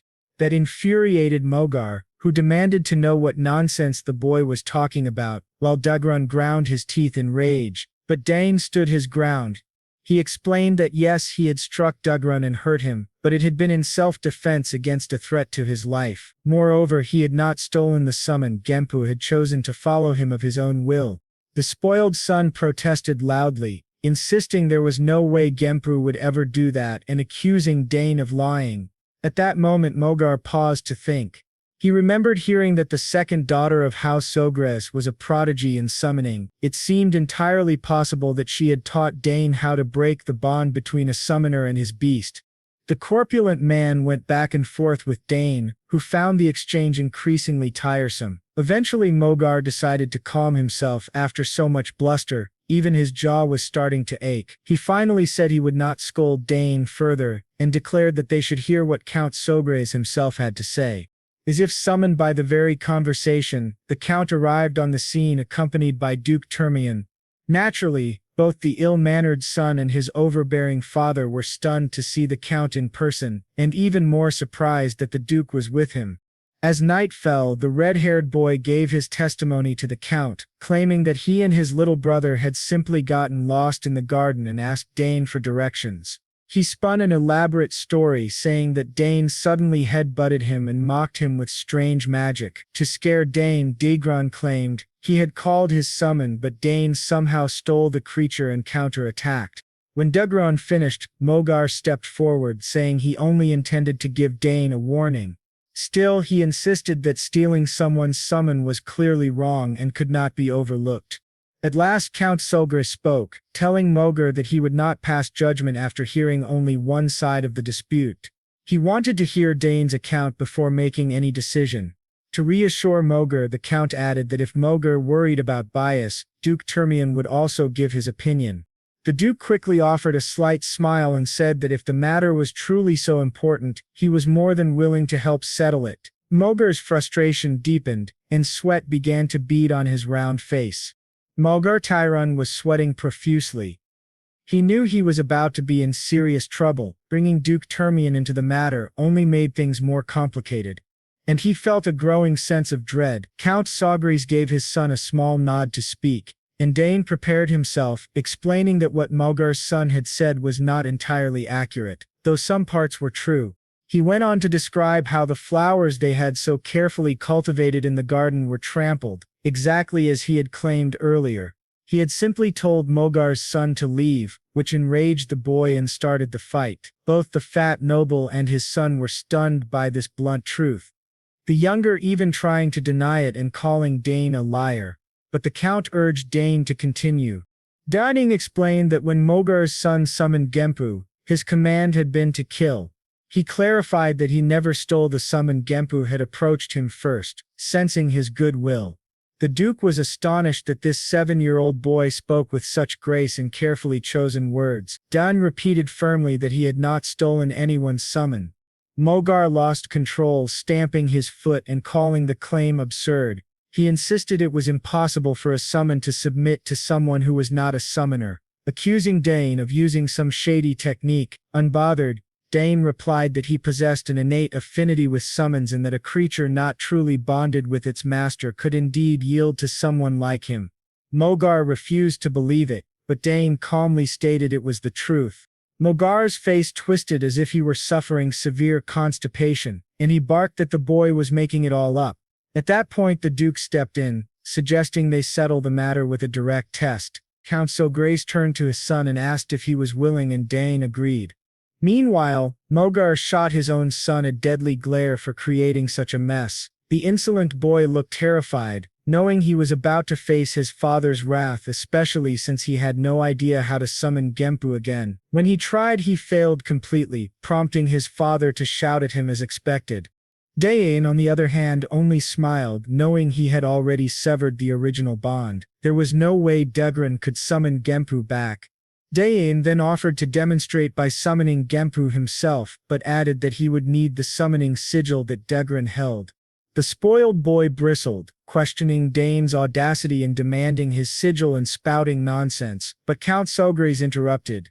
He reminded Degran that, according to his own words, even if Dane used the sigil he should not be able to summon Genpu, so there was no harm in allowing the attempt. Malgar sweated harder, realizing he had no choice, and reluctantly told his son to hand it over.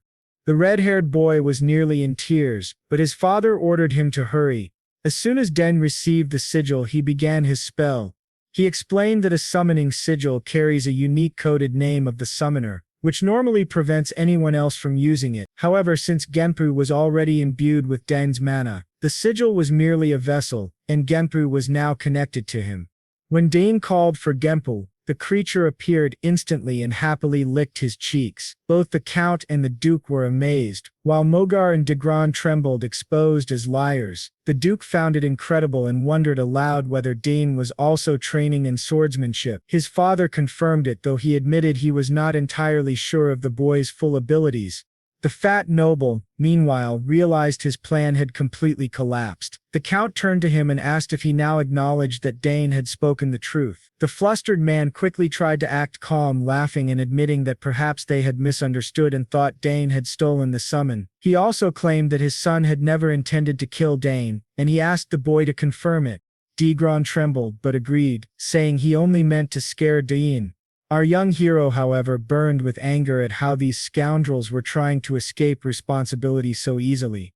Before either of the High Lords could give their final judgment, a lady entered the scene, startling everyone, especially Dane, whose eyes widened when he saw Layla.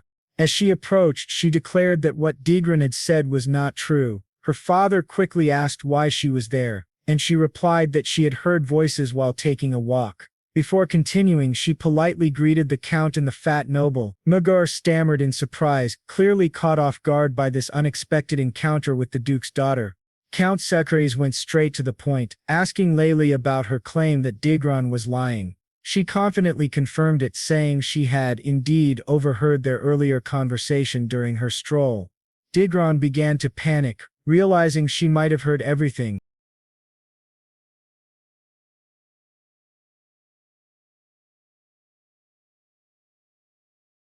It's definitely not good news for Pekka.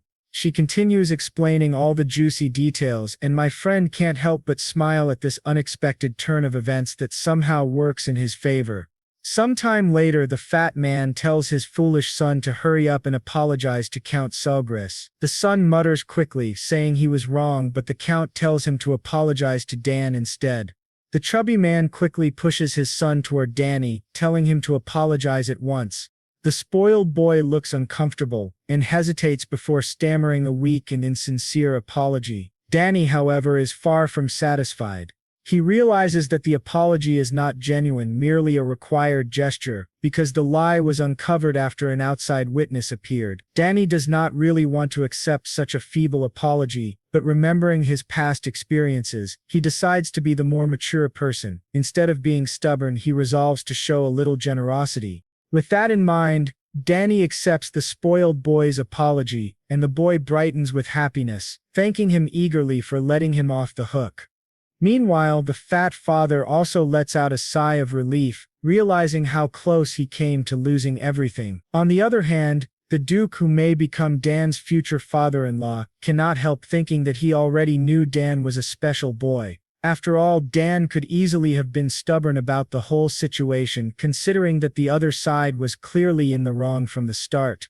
Finally, the Count makes it clear that since Dan accepted the apology, there will be no further discussion of the incident. However, he emphasizes that he had no intention of letting it go, especially because Dagon attacked Dan with the intent to kill him. The fat father starts to sweat as he sees how furious the Count is. When he tries to speak, the Count orders him to be silent and commands him to take his family and leave the castle immediately.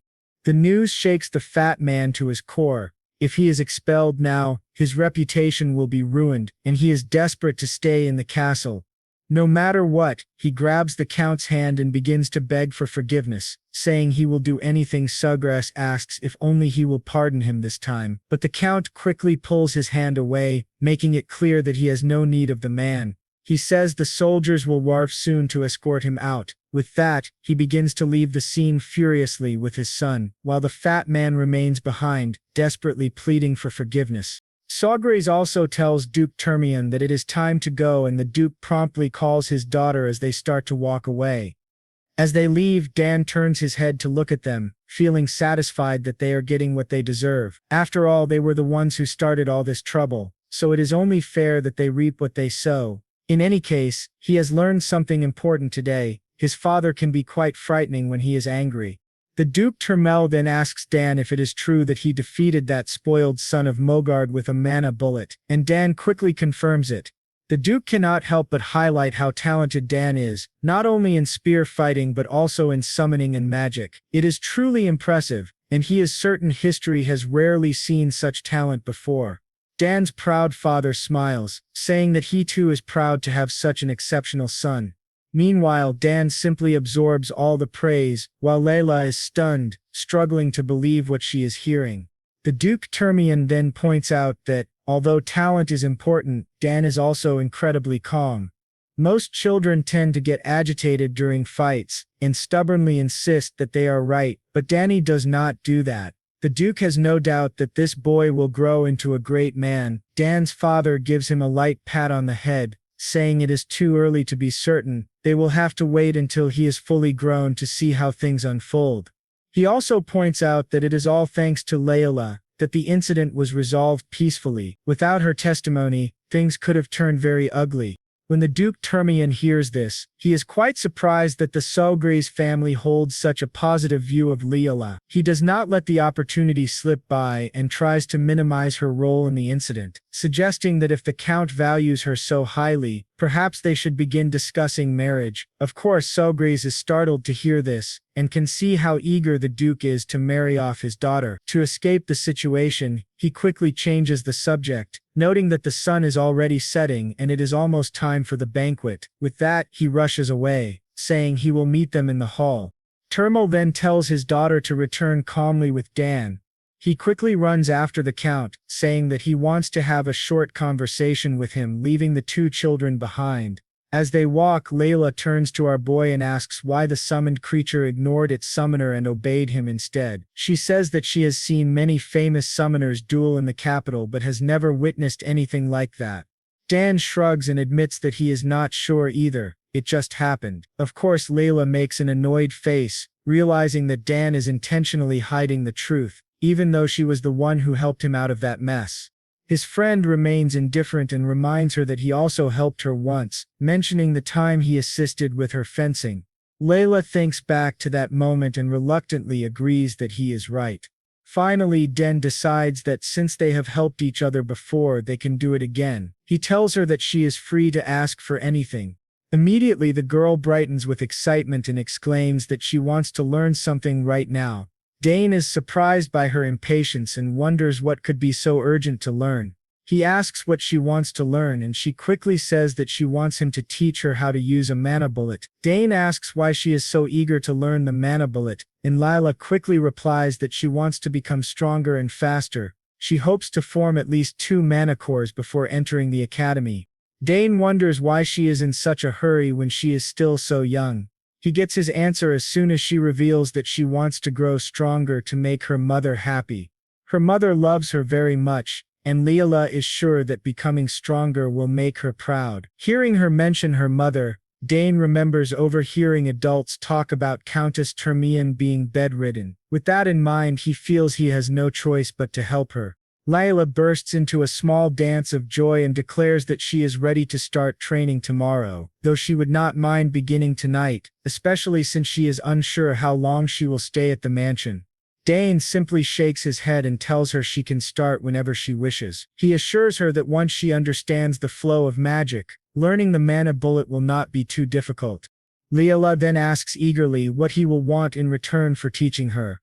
Dane stays silent, which makes it clear that the request he has in mind will not be as simple as merely showing someone how to use magic bullets. The scene then shifts to the banquet hall, where guests whisper and murmur among themselves about that fat man, Tyrone. They have heard that Count Tyrone was expelled from the castle, and everyone wonders what he did to deserve it. Some guests mention that Tyrone's eldest son caused some sort of incident by fighting with young Master Dane and ended up receiving a lesson. They laugh among themselves, amused by the idea of the fat man coming here only to be humiliated and embarrassed. News has also spread that young Master Dan is an exceptional summoner. One guest wonders if this means the Sogress household will now become a prestigious house of summoners. However, another interrupts, saying that is not all. The young Master Dan can also use magic, which many find hard to believe. We then see a large mustached man introducing himself to Dan as Baron Open. He asks our boy if he happens to know anything about the open territory in the east. Dane bows his head humbly in respect and replies that he has heard the territory is famous for its grilled trout and sapphires. The man laughs heartily and admits that Dan is absolutely correct. He continues, saying that the trout and sapphires of House Opened are the best on the continent. Next, he gently pushes his daughter forward, saying that he almost forgot to introduce her. The girl steps ahead and introduces herself as Sylvia Open, greeting him politely. Dane is surprised to see her and nervously returns her greeting, giving his own name. I have no idea why he is so nervous around her, but it seems we will soon find out.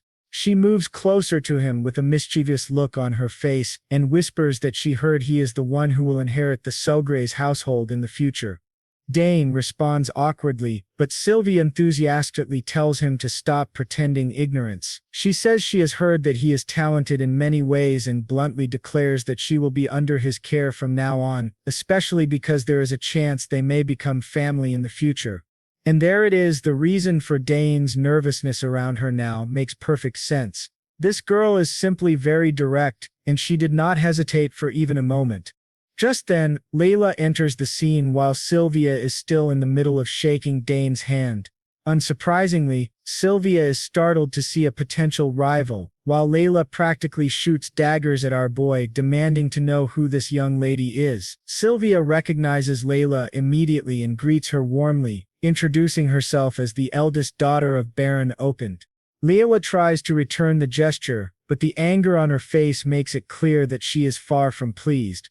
Although she says it is a pleasure to meet Sylvia, the two young ladies exchange smiles that practically radiate hostility. Watching them reminds Dan of a memory, and he can clearly see that both are absolutely ready for a fight.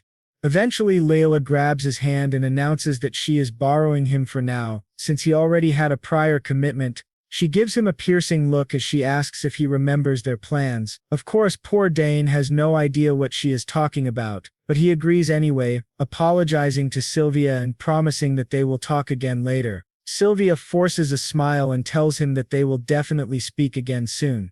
As Layla leads Dan away, Sylvia cannot help but feel irritated that this girl has taken him from her. Layla, on the other hand, she still hasn't calmed down. Layla is absolutely furious at the audacity of that girl trying to take Dan from her. Dan finds himself stunned under Layla's piercing gaze. He cannot help but think it ironic that the beloved daughter of the Duke, who holds the second greatest power in the capital after the Emperor, cannot compete with the young lady of an Eastern baron. It is no surprise that Sylvia simply gave up. Once Dan and Layla are outside, she immediately starts pressing him about his connection with Sylvia. She wonders if there is a chance that he might become engaged to her, but my friend quickly dismisses any such relationship, insisting that they were only greeting each other. Layla brightens at the thought, and even Dane notices her sudden change in mood. After a short walk, they finally reach the secret spot that only Dane knows. He is confident that no one will disturb them here. As soon as they enter this hidden place, Layla lights up and begins a joyful dance, delighted by the beauty of the location. She is also relieved to know that no one will see them if they do anything there. Dane agrees, saying that she is absolutely right. This is a perfect place to train. Before starting the practice, he asks if she has ever felt mana before. Layla admits that she has sensed a little, though not enough to form a mana core. She mentions that she tried to absorb mana by breathing. Her explanation reminds Dane that she is not yet at the emission stage. He himself learned to sense mana naturally on the battlefield, so he is surprised that a noble house taught her this method. He decides to begin with something simpler and tells her that the first step is to feel the mana she is absorbing. Layla looks a bit confused by this. Dane explains that if she wants to release mana from her body, she must first learn to control the mana within. The most important part, he says, is imagination. He instructs her to close her eyes and imagine mana swirling inside her. After a few moments she tries, but nothing happens. Dane can see from her expression that she did not fully understand the instructions. Layla tries again, but once more nothing occurs. Frustrated, she complains, but Dane reassures her that this is normal for a first attempt and asks her to focus again. Meanwhile, Count Sogress is secretly watching the two children. He cannot help feeling proud that his son is already teaching someone, even at such a young age. It truly makes him believe that Dan has grown up. At that moment, Duke Termian quietly approaches Sogress and asks what on earth he is doing there. Sogress's heart nearly stops at the sudden question, but the Duke quickly says there is no need to be startled and teases him, asking if he is spying on two lovebirds enjoying some private time. Count Sogress raises an eyebrow and asks what he means by lovebirds, and how he even got there. The Duke laughs, amused that the Count was really trying to hide. He then reminds Sogress that he did a rather careless job of sneaking around, especially considering that his wife is the legendary assassin of the Empire. Poor Sogress has no idea what to say after being caught spying, while the Duke jokes, warning that if the master of the castle goes around snooping in other people's affairs, gossip will spread. Naturally, the protective father grows irritated and defensively says that he was only following his son. The Duke laughs at this and cannot help pointing out that he too was simply following his daughter. It turns out both parents are incorrigible. They stand side by side, behaving like a pair of teenagers trying to peek at young women outside a school gate. Meanwhile, with the children, Dane opens his dimensional bag, and Layla is fascinated to see that he already owns something like that. When Dane mentions that his older sister made it for him and gave it as a recent gift, Layla begins to feel jealous. Unlike him, her older brother stopped paying attention to her once he entered the academy. Dane then takes a mirror out of the dimensional bag, and the curious girl casually asks what they are going to do with it. He explains that he brought the mirror in case it helps. It is easier to picture something in the mind while looking at one's reflection than by relying on imagination alone. He tells her to stand in front of the mirror so that she can see herself completely. The girl quickly positions herself in front of the mirror and begins the magical exercise again. This time, Dan notices that she is taking it seriously. She breathes deeply while both loving parents crouch silently on the ground nearby, sitting cross-legged like schoolchildren. The Duke cannot resist pointing out that Layla seems to like Dane. Sogress asks if that is really the case, and the Duke explains that it is, because it is unusual for Layla to get along with someone so easily. Sogress remarks that she seems like a bright child. Duke Termian falls silent for a moment before speaking, saying that she is only bright on the outside, and he cannot say the same about what lies within. He explains that after her brothers went off to the academy, her mother became bedridden, so they could no longer spend time together as before. This situation has made it difficult for Layla to open up to others, and that is what has been happening. The Count points out that if the Duke already knows everything, then why does he always act so cold toward his daughter? Termian is genuinely moved that the Count noticed such a thing and admits that he is doing it on purpose. He explains that when he raised his older children, he gave them too much attention and they grew up spoiled. But Sogress reminds him not to assume that Layla will share the same fate. She will be hurt if she finds out, and now it makes sense why she asked Dan for help instead of her own father. Termian then playfully points a finger at his friend, teasing him for continuing to complain like in the old days. The Count quickly asks when he ever did that, especially since everything he just said is true. The Duke changes the subject, asking when the Count plans to send his son to the capital. He suggests that if he decides to send him, the House of Cao will open its doors wholeheartedly and allow the boy to stay at the imperial castle. Sogress stays quiet and glances back at his son. Seeing how happy he is, the Count simply says that he will do as Dan wishes. His son is free to choose his own path, just like his older sisters. Nearby, Miss Sogress watches the two affectionate fathers, clearly embarrassed by how openly they are spying on the children. Eventually she only smiles, realizing that the love they have for their kids holds a strange power over them. She decides not to spoil the moment and pretends she saw nothing. Back with the children, Lilia thanks Dan for his help and calls him a true genius. She admits that while everyone around her calls her a prodigy, she feels like a weakling compared to him. As Dan casually looks around to see if both parents have quietly left, he reassures her that this is only the beginning and that she will definitely grow stronger as well. She then asks if he plans to attend the academy, since it is the one place where all the geniuses of the empire gather. He replies that he is not sure yet and is not convinced that he needs to go there, as he believes he can become very strong simply by training on his own. The girl criticizes his narrow view and reminds him that attending the academy is not only about studying, it is the gateway to forming a noble faction and the best way to build connections from a young age. Danny is impressed that she understands the real world so well for a 7-year-old. He finally responds to her argument, saying that he already knows this but simply is not interested in the academy yet. There is a mountain of books he has not read in the library, and he still has much to learn from his parents. Lilia acknowledges that this is true, but she asks if he does not want to play with other children his age, especially since she heard that his older sisters are also attending the academy. It seems Dan is running out of arguments against her persistence, so he tries to end the discussion by saying that he is thinking about going in the future if he feels like it. She then tells him to visit her house when he plans to go to the capital, and they promise to meet again. Speaking of meeting again, she remembers to ask when he will make his request now that he has taught her to use mana bullets. He simply shakes his head and says that he will tell her when he goes to the capital. This shocks her, and she lets out a loud cry of disbelief, probably because she realizes he truly intends to go to the capital.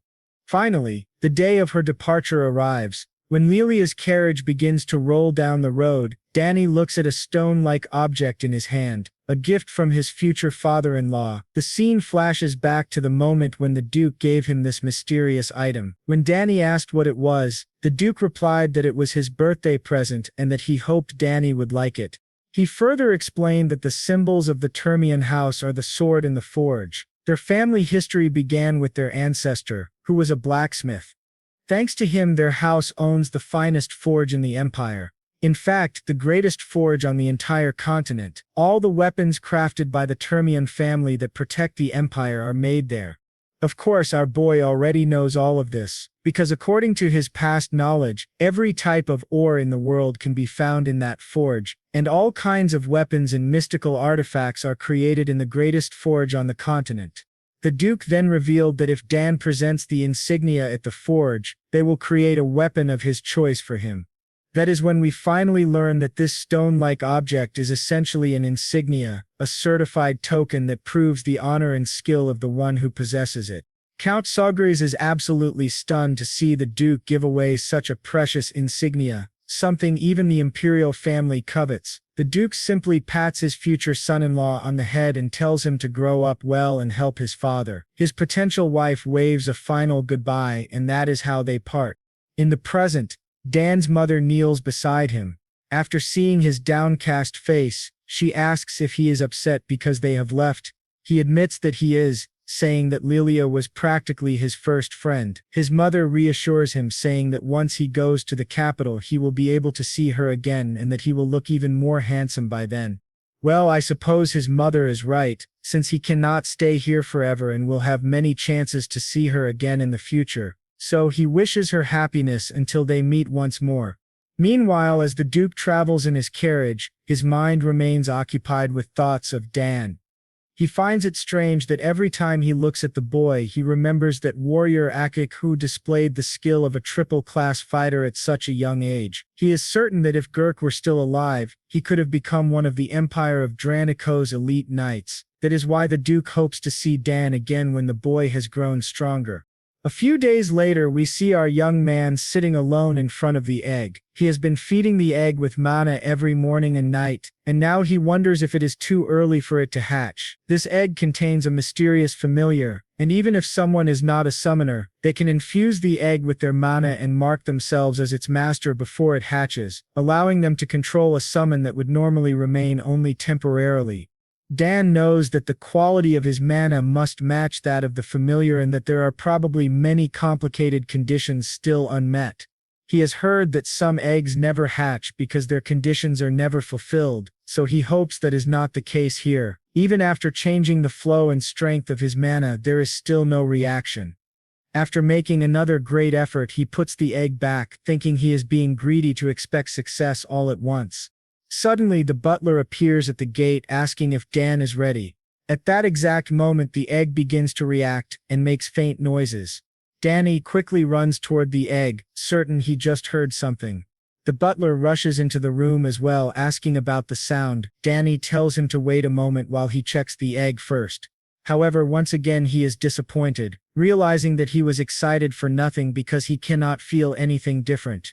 The butler asks whether the egg showed any reaction, and Dan replies that it did not, saying it was probably just his imagination. When he finally enters the training hall, he begins practicing his swordsmanship.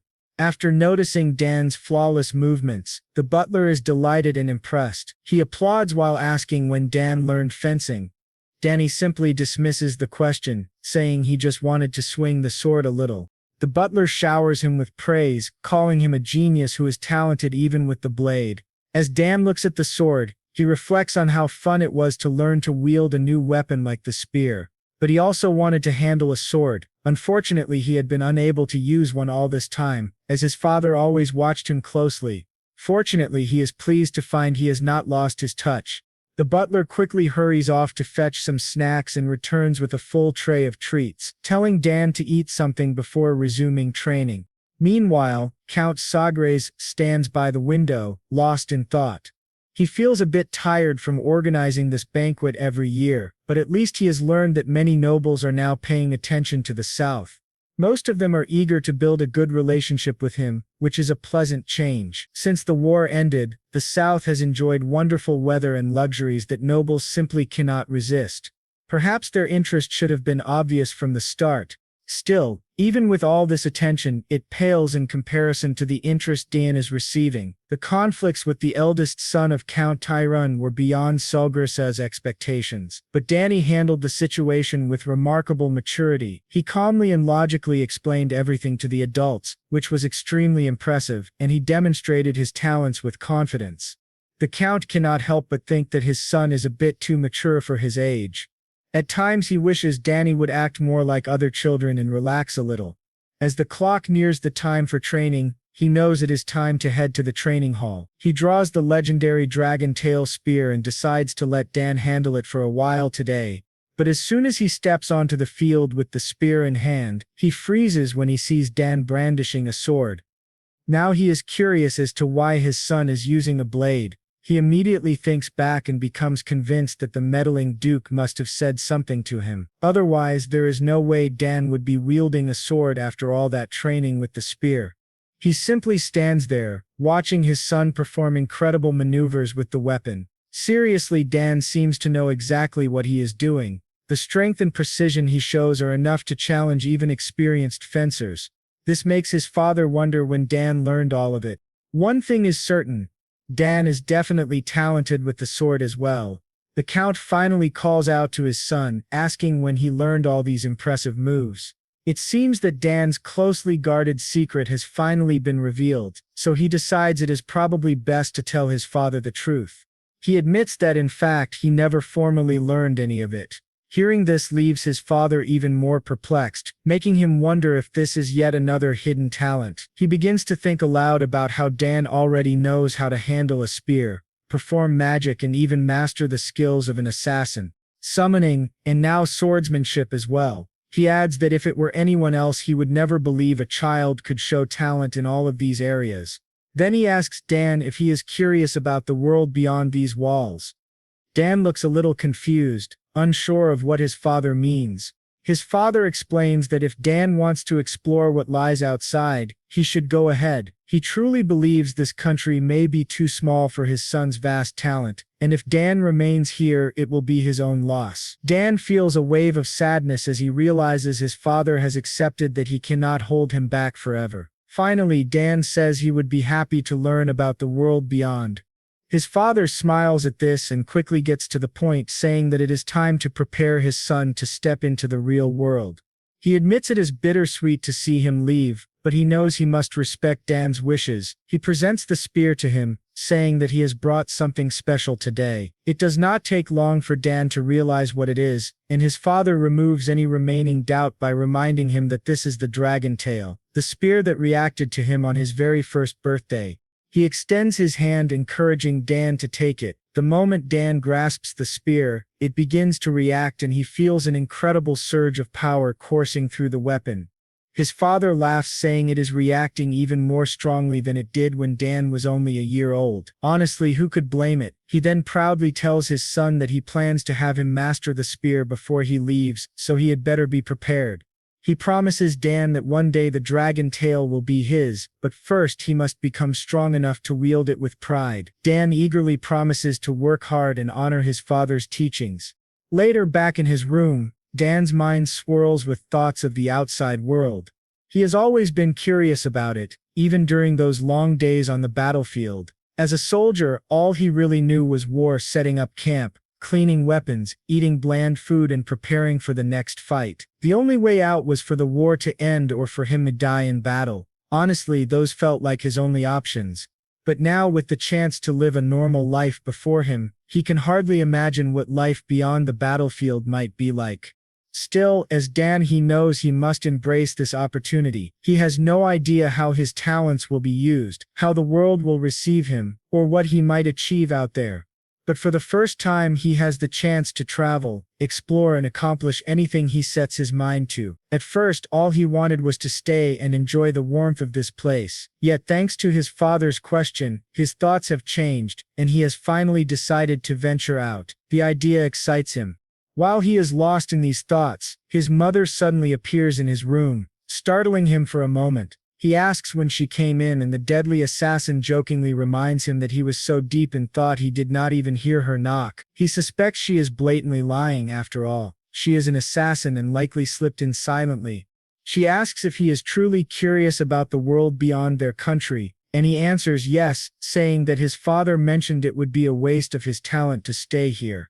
After thinking for a moment, he admits that he too is curious about the outside world. He begins to apologize to his mother, but she hugs him, saying there is nothing to apologize for.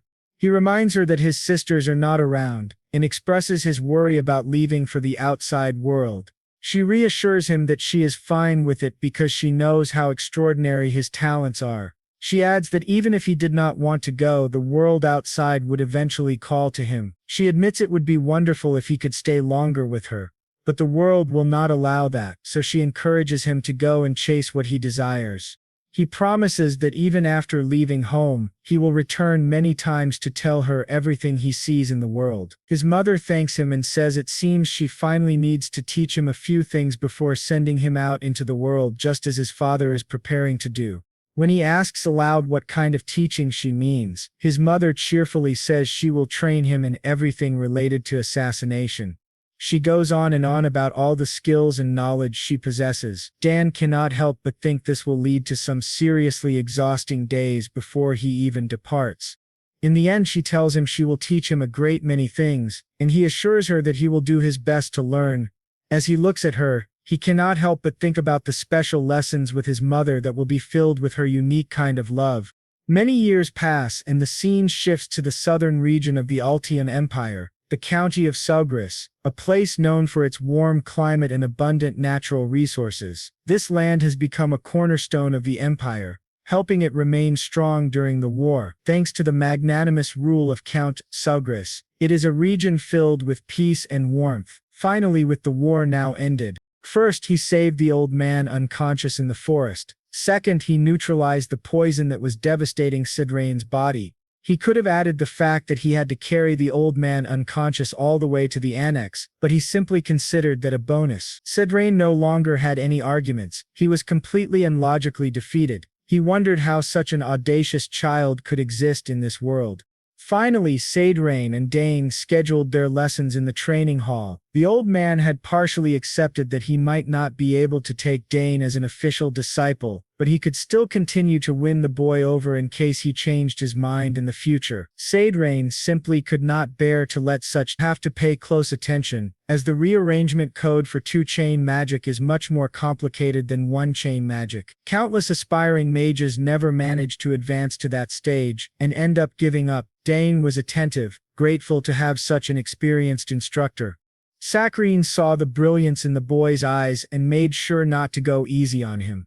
He still had his reputation as an archmage to uphold. After all, two-chain codes are on a completely different level, because the caster must calculate the amount of mana on their own. The magical density in the atmosphere and even the condition of the body play a vital role. We give up on it. Sabrin gave the complex definition, expecting Dane to ask for a simpler explanation. Yet, when he asked the young boy if he needed clarification, Dane simply smiled and let him continue. For Dane, learning not only the rearrangement of magical codes but also information he had never even imagined, was enlightening. To make sure he truly understood the principle, Saccharine asked him to discuss the laws of magical rearrangement. According to the boy's notes, the first law was coexistence.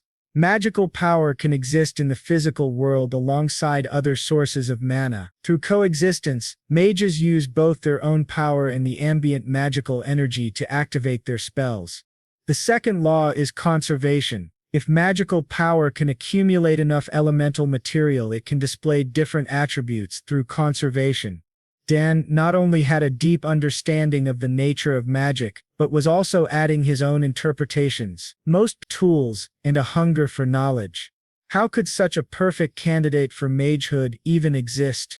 Continuing the lecture, Saccharine explained that magical codes become exponentially more complicated with each additional chain. Instead of discussing theory, it would be easier to demonstrate. Saccharine carefully summoned a small amount of his mana and created a simple grid of mana, transformed the fragment of mana into a swirling confusion of runes and power, showing the rearrangement code for two-chain magic. Dane focused intently on the brilliant display, observing how complicated the nodes were. Sidrain manipulated his code and formed a two-chain fire spell, Flame Arrow. When it comes to magical codes, repeated use is the key to mastery. The old man thought that Dane was finally recognizing how complex magic could be.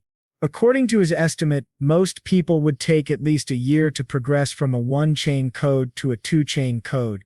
No matter how brilliant someone is, the human mind can only comprehend a portion of the code at a time. Saccharine planned to monitor Dane's progress for about a week while gradually teaching him the technique of mastering two-chain codes.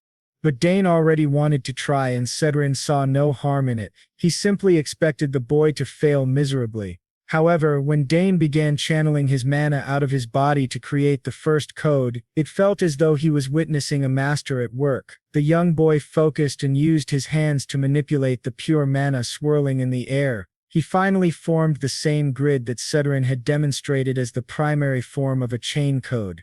With terrifying precision, the codes were based on defined lines of length and width. The old man was completely astonished, considered an undisputed genius. But where was the fun in that? He went further, deconstructing the mana grid to slowly form a vortex of mana in the air. Saccharine was stunned as he watched a perfect replication of the rearrangement code for the two-chain magic he had only demonstrated once. When asked how he managed to do it so quickly, Dane simply replied that he copied it through observation and memorization of rules and patterns. He visualized every factor in his mind as he formed the magical code, and it came surprisingly easy to him. Saccharine kept being impressed again and again. Even as a magical genius himself, it had taken him time to achieve two-chain magic. Yet a boy without even a magic circle had accomplished it effortlessly in just a few minutes, as if trying to give the old man a heart attack. Dane then declared that he would attempt to use the spell Flame Arrow. Dane made the mana and runes move around his body at impeccable speeds. Finally, he managed to rearrange the code in perfect order to manifest multiple fire arrows. Saccharine stared at the flawlessly created fire arrows, refusing to believe what he was seeing. Watching this boy's abilities was pushing the old man into an existential crisis. He would have long ago achieved his dream of mastering 9 chains. Dane freely controlled the fire arrows, sending them flying throughout the training hall, while the old archmage struggled to compose himself. Even Dane was surprised that it all came to him so naturally at once. One thing was certain, the world would go mad if they saw a mage without a circle performing magical miracles. Saccharine knew that Dane's talent would have to be hidden before all kinds of people with impure intentions tried to approach him. Moreover, he still had not given up on making the boy his disciple. Saccharine thought he might have to be careful with what he included in Dane's recommendation letter for the academy. At the end of the day, Dane lay in bed, reflecting on his magic lesson. He decided to learn properly, both theory and practice. Thinking about his past life, he realized he had been forced into an existence where he did not even have the option to study magic. In circumstances where he never knew when he might die in battle, trying to find time to learn magic had been a luxury he could not afford. He was too busy swinging a sword and struggling to survive. To some extent, magic prioritized theoretical learning over the practical execution of spells. But in this life, combined the theory he had learned from Arabella with the innate talent he was born with. And now, with even a bit of proper guidance, he could display explosive growth. Being taught by a former master of the tower, he found himself eager to know what kind of magic he would learn in the coming days. Half a month later, Dane approached his father with a request to make something called a magical reagent. Since they did not have the necessary materials, he would need to leave the territory. His father was a little surprised at his son's progress. Cedraine supported Dane, assuring Count Sogress that the boy was ready for a reagent, now that he had already mastered 4 rearrangement codes. Normally, even geniuses would take a month to learn just one. Count Sogress also understood that magical reagents were difficult to find. Dane only learned about them while reading books in the family's magical library. Cedraine had long accepted that the boy was simply built differently. He was even glad that Dane was interested in something as tedious as magical reagents. Finally, the Count agreed to the plan, believing this would be a great experience for his son. Since he was leaving, Dane would also get to see more of the territory on his own. He smiled and thanked his father for trusting him to venture out. Dane then departed on a short journey to the outer regions of Sogress territory. At his side were Cedraine and Herman. Even in the outskirts, the people of the county still looked at him and spoke of him with reverence. Dane returned their warm feelings with kindness and a smile. During this journey, Saccharine deduced that Count Sogress must be a benevolent lord, judging by how happy the people were. The south truly had much to offer: delicious snacks, great weather, and good people as well. It was a sight extremely rare to see in the capital, and that was why Dane loved this territory so much. Their small caravan traveled through the outskirts for a while, aiming to reach the magical supply shop. Since Dane had never been to the shop before, he asked Herman to lead the way. The three quickened their pace and soon arrived at their destination. The shopkeeper of the magical store was shocked to see the famous young master Dane step into her humble business. She praised his silver hair and striking emerald eyes, and Dane thanked her. Not many people from the fief had been coming to her shop to buy magical supplies lately. Fortunately, she had been able to survive thanks to many foreigners interested in magic. The shopkeeper also recognized Cedraine, the former lord of the magic tower, and expressed her gratitude for having him in her shop. The old man was in good spirits, finally being recognized once more. She invited the pair to browse her products at their leisure and told them to call her if they needed any help. Since it was Dane's first time in a magic shop, look around as much as he wanted, while the old man conversed with the merchant. With a quick glance, Dane saw many fascinating things on display: potions, gems, amulets, and all sorts of magical items. Yet he felt a strange sense of déjà vu. He also discovered that touching the products revealed their magical reactions. He simply attributed this to his high affinity and continued exploring. Suddenly, a soft chime echoed in his ears as if demanding his attention. He could feel a particularly strong reaction coming from one side of the shop. As he approached that section, the owner informed him that everything on that side was merely decorative items. Meanwhile, Cedraine called Dane over to take a look at some potion ingredients together. The old man had already chosen a few raw materials, such as moon root, which could The owner assured them that her ingredients were personally processed with the highest quality. Meanwhile, Dane was deeply intrigued by the strange sound. As he walked further into the pile of decorations, he felt a strange power calling to him. He turned and saw a piece of stone that emitted pure mana. It must have also been the source of the sound. Dane hurried toward the stone, as if his body were moving on its own. Herman, seeing his young master behaving oddly, rushed to him in concern. To Herman, his young master was simply staring at an ordinary rock stuck into the wall as decoration. Dane wasn't sure what was happening, but the stone was undeniably calling to him. He pulled it out of the wall and held it in his hands. As he suspected, imbuing the stone with more magic made the reaction even stronger. There was a possibility that the object was reacting uniquely to his magic. Meanwhile, the old Sagrine was still busy gathering raw ingredients. Dane went to the shop owner and asked about the history of the stone he had just taken from the wall. As she had said before, it was only decoration. But what kind of decoration had a magical reaction stronger than anything else in the shop? Sagrine asked the owner if she might have been tricked with the stone.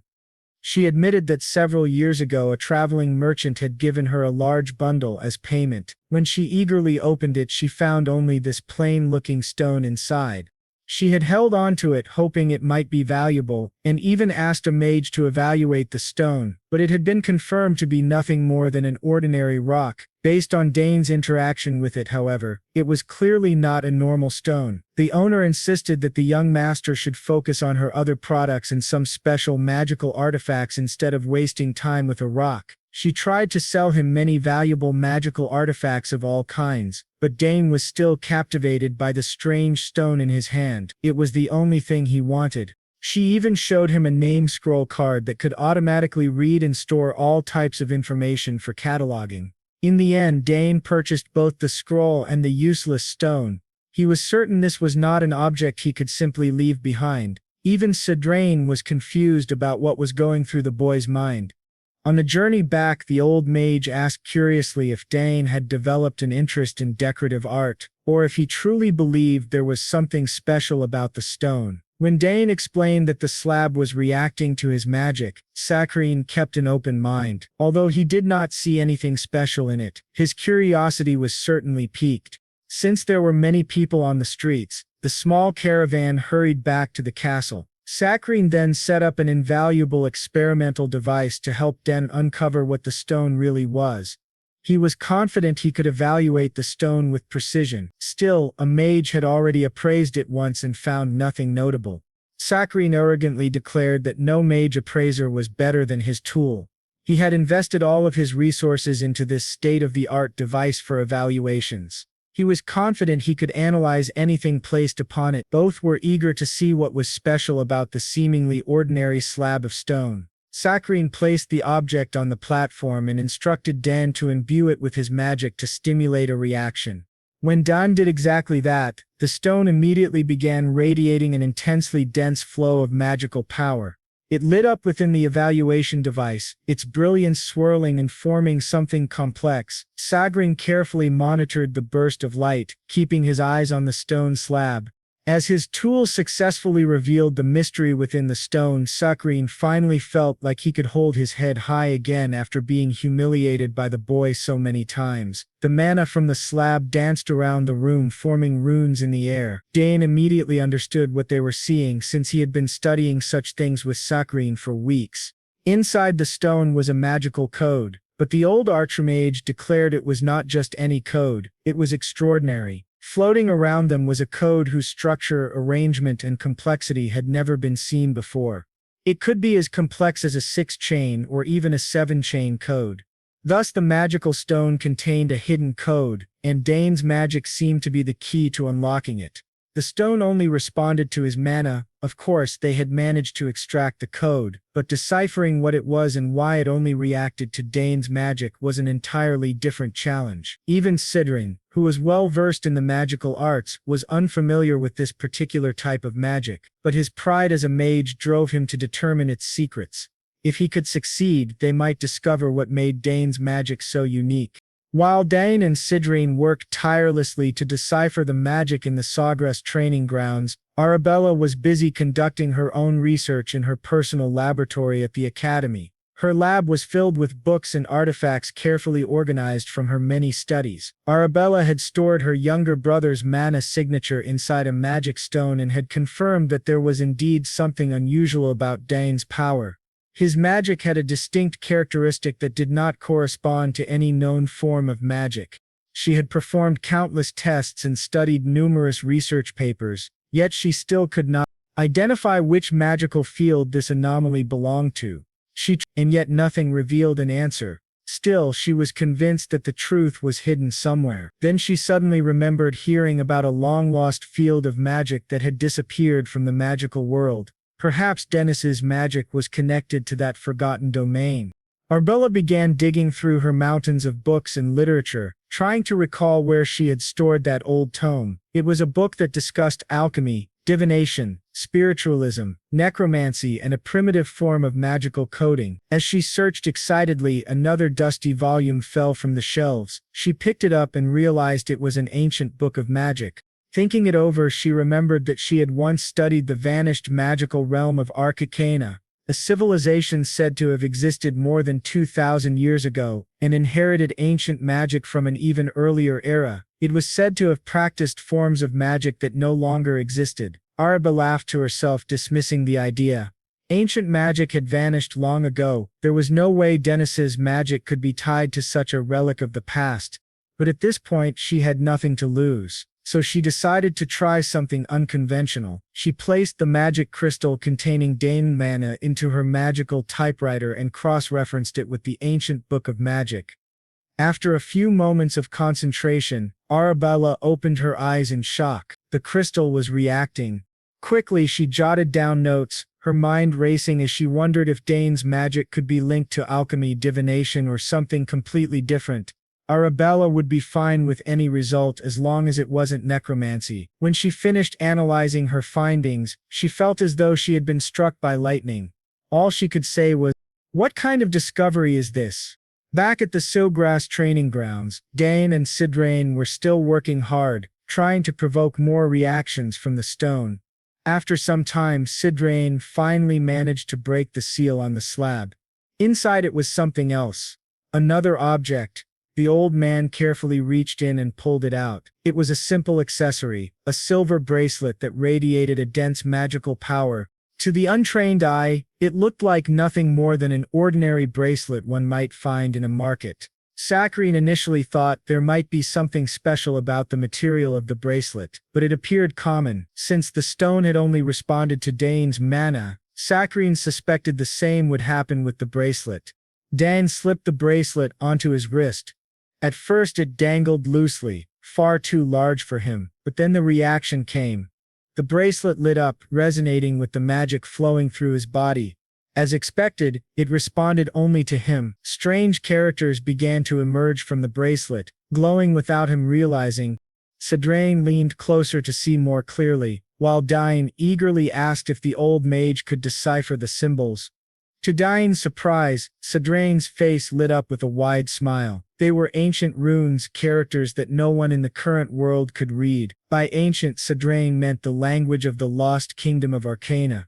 Dane knew little of Arcana, aside from what Arabella had told him when they were children. She had described it as an age when magic dominated every aspect of life, but then suddenly and mysteriously, that era of magical prosperity had ended, leaving behind only relics and legends. And now this strange line of magical code sealed inside a stone had been added to the ancient puzzle.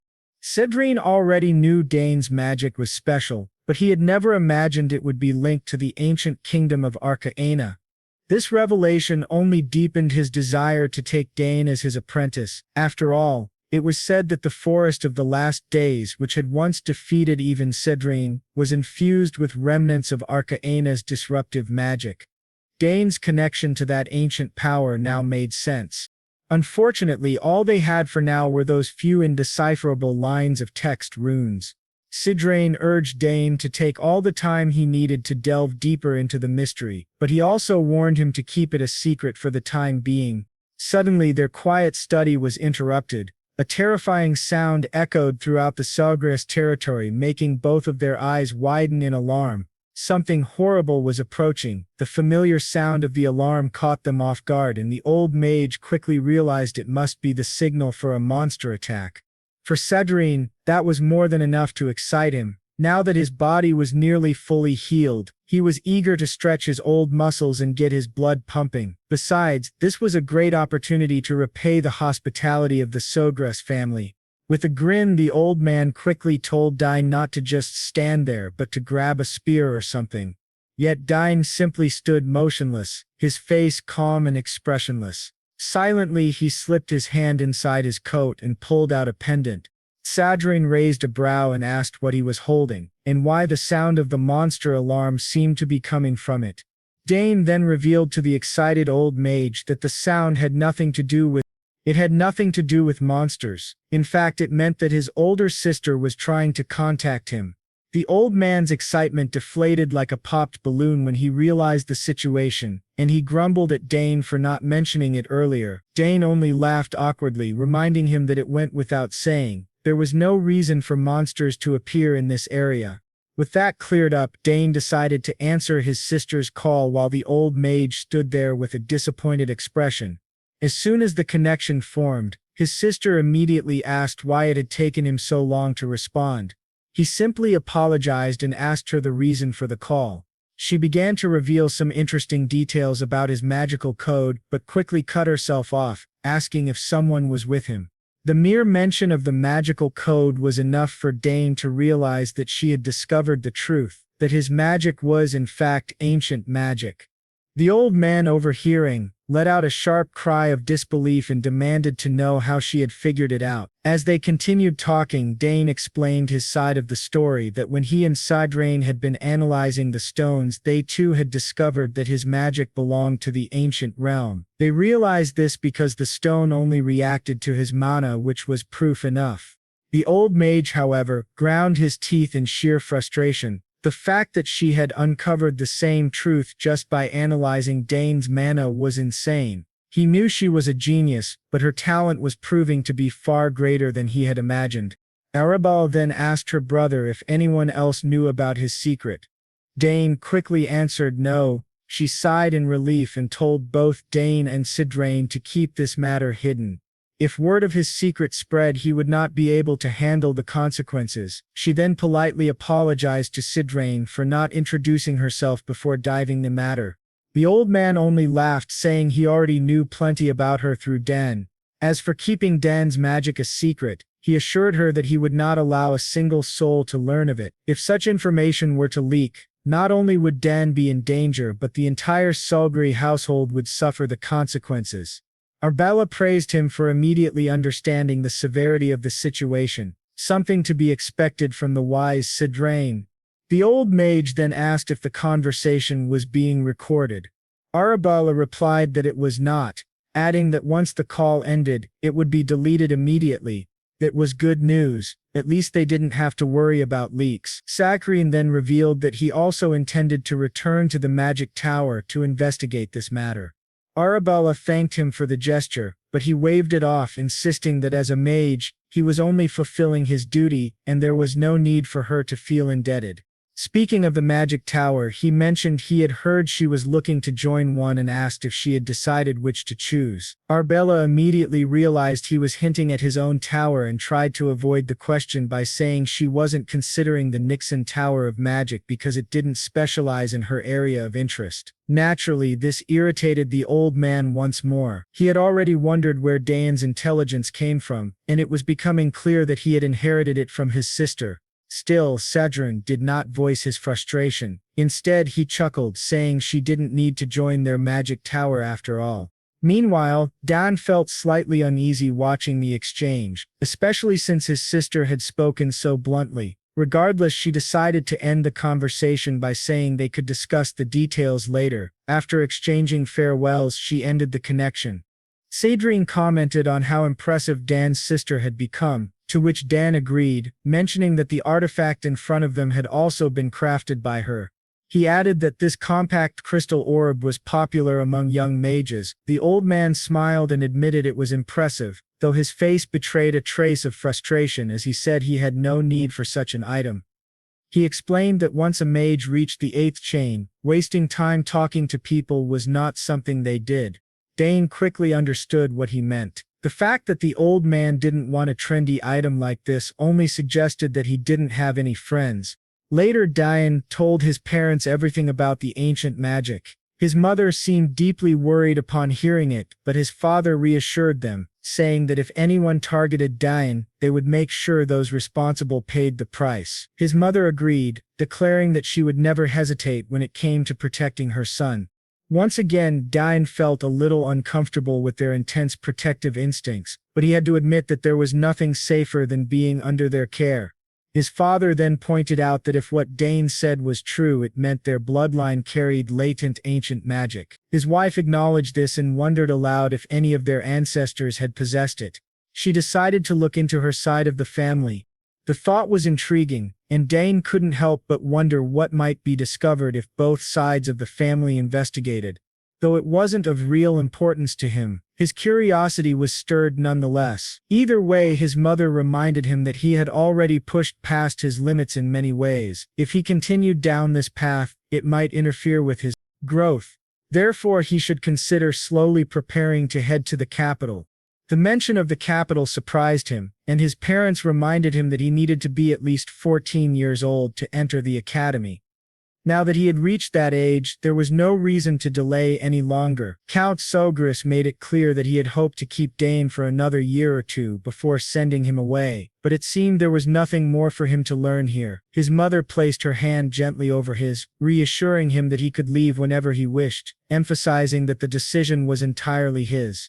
Dane was surprised to hear this, as he hadn't expected them to so readily accept the fact that he needed to leave. His father expressed confidence that his son would make him proud and encouraged him to go and make the most of his talents. Dane smiled at their words, promising that he would prepare himself to enter the academy. The family of 3 shared a warm smile as the decision was finalized, and now Dane too felt excited to move on to the next stage of his life.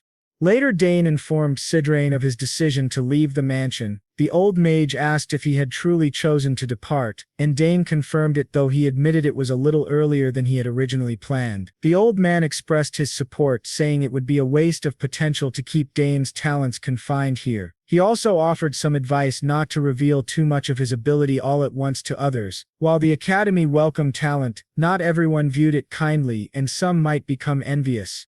Dane was already aware of this, as Arabella had warned him about the absurd situations she herself had faced. The old mage added that it was difficult for mediocre students to thrive in the academy, but reassured him that the Termine household was certainly not one of mediocrity. Speaking of the Termians reminded Dane of Ladin, a promise he had made to visit her as soon as he reached the capital. He knew that if he failed to do so, she would be deeply disappointed. He also remembered the crest given to him by Duke Termian and resolved to think carefully about the type of weapon he wanted before visiting them. Sidrain reminded him that there were still 3 months before he officially entered the academy, so he should plan to depart in 2. Dane acknowledged this, then turned the question back, asking about the old man's own plans. Sidrain replied that he would return to the magic tower as there was something he needed to resolve. He expressed his gratitude to Dane for helping him overcome his boredom, and as a gesture of goodwill promised to share any clues he discovered regarding ancient magic. Dane was deeply grateful for this. Saccharine then pointed out that with only a short time left here, lessons should be Dane's primary focus. He could accelerate the process to finish earlier, but warned that the 3rd chain was significantly more difficult than the 2nd. Dane promised to study diligently to reach that level. Dane then mentioned he had prepared a gift for the old mage. Saccharine perked up, clearly curious about what it might be. Dane promptly pulled out a box and explained that he had received it yesterday from his sister via teleportation magic. It was, he said, a very popular item among young people at the moment, and this particular model was a new compact crystal orb that hadn't even been released yet. Arabella herself had developed it, and he had pulled a few strings to obtain one as a favor. The old mage eagerly snatched up the orb, looking absolutely delighted to have it in his hands. He marveled at its beauty. Though he insisted he didn't need such a thing, he graciously accepted the gift Dane had prepared. Regardless of his denial, the expression on his face made it obvious that he was thrilled to own the item. Dane then spent time explaining to the old man how to use the crystal, much like a teenager teaching his grandmother how to use a new device. As night fell and he returned to his room, he reflected on how much he had to accomplish in the 2 months remaining. He revealed that his main interest lay in summoning, thus he decided that his goal would be to officially take summoning lessons, receive a summoning sigil, and have the chance to attempt the qualification exam. Since Claire was an assistant instructor, he was hopeful he might see her frequently during his lessons. Speaking of summoning, he suddenly remembered that he had nearly forgotten to imbue his familiar with magic. Quickly he retrieved the egg and transferred a bit of his mana into it. For 7 years Dane had faithfully infused the egg with magic every morning and night, though it had yet to respond. Still, since the mana he provided wasn't dispersing elsewhere and was being absorbed by the familiar, he was certain the egg would hatch someday. The next scene shifted to the academy, where students were discussing the admission exams, which were divided into 2 parts, a common exam and a specialization exam. The common exam served as a preparatory test, focusing on insight into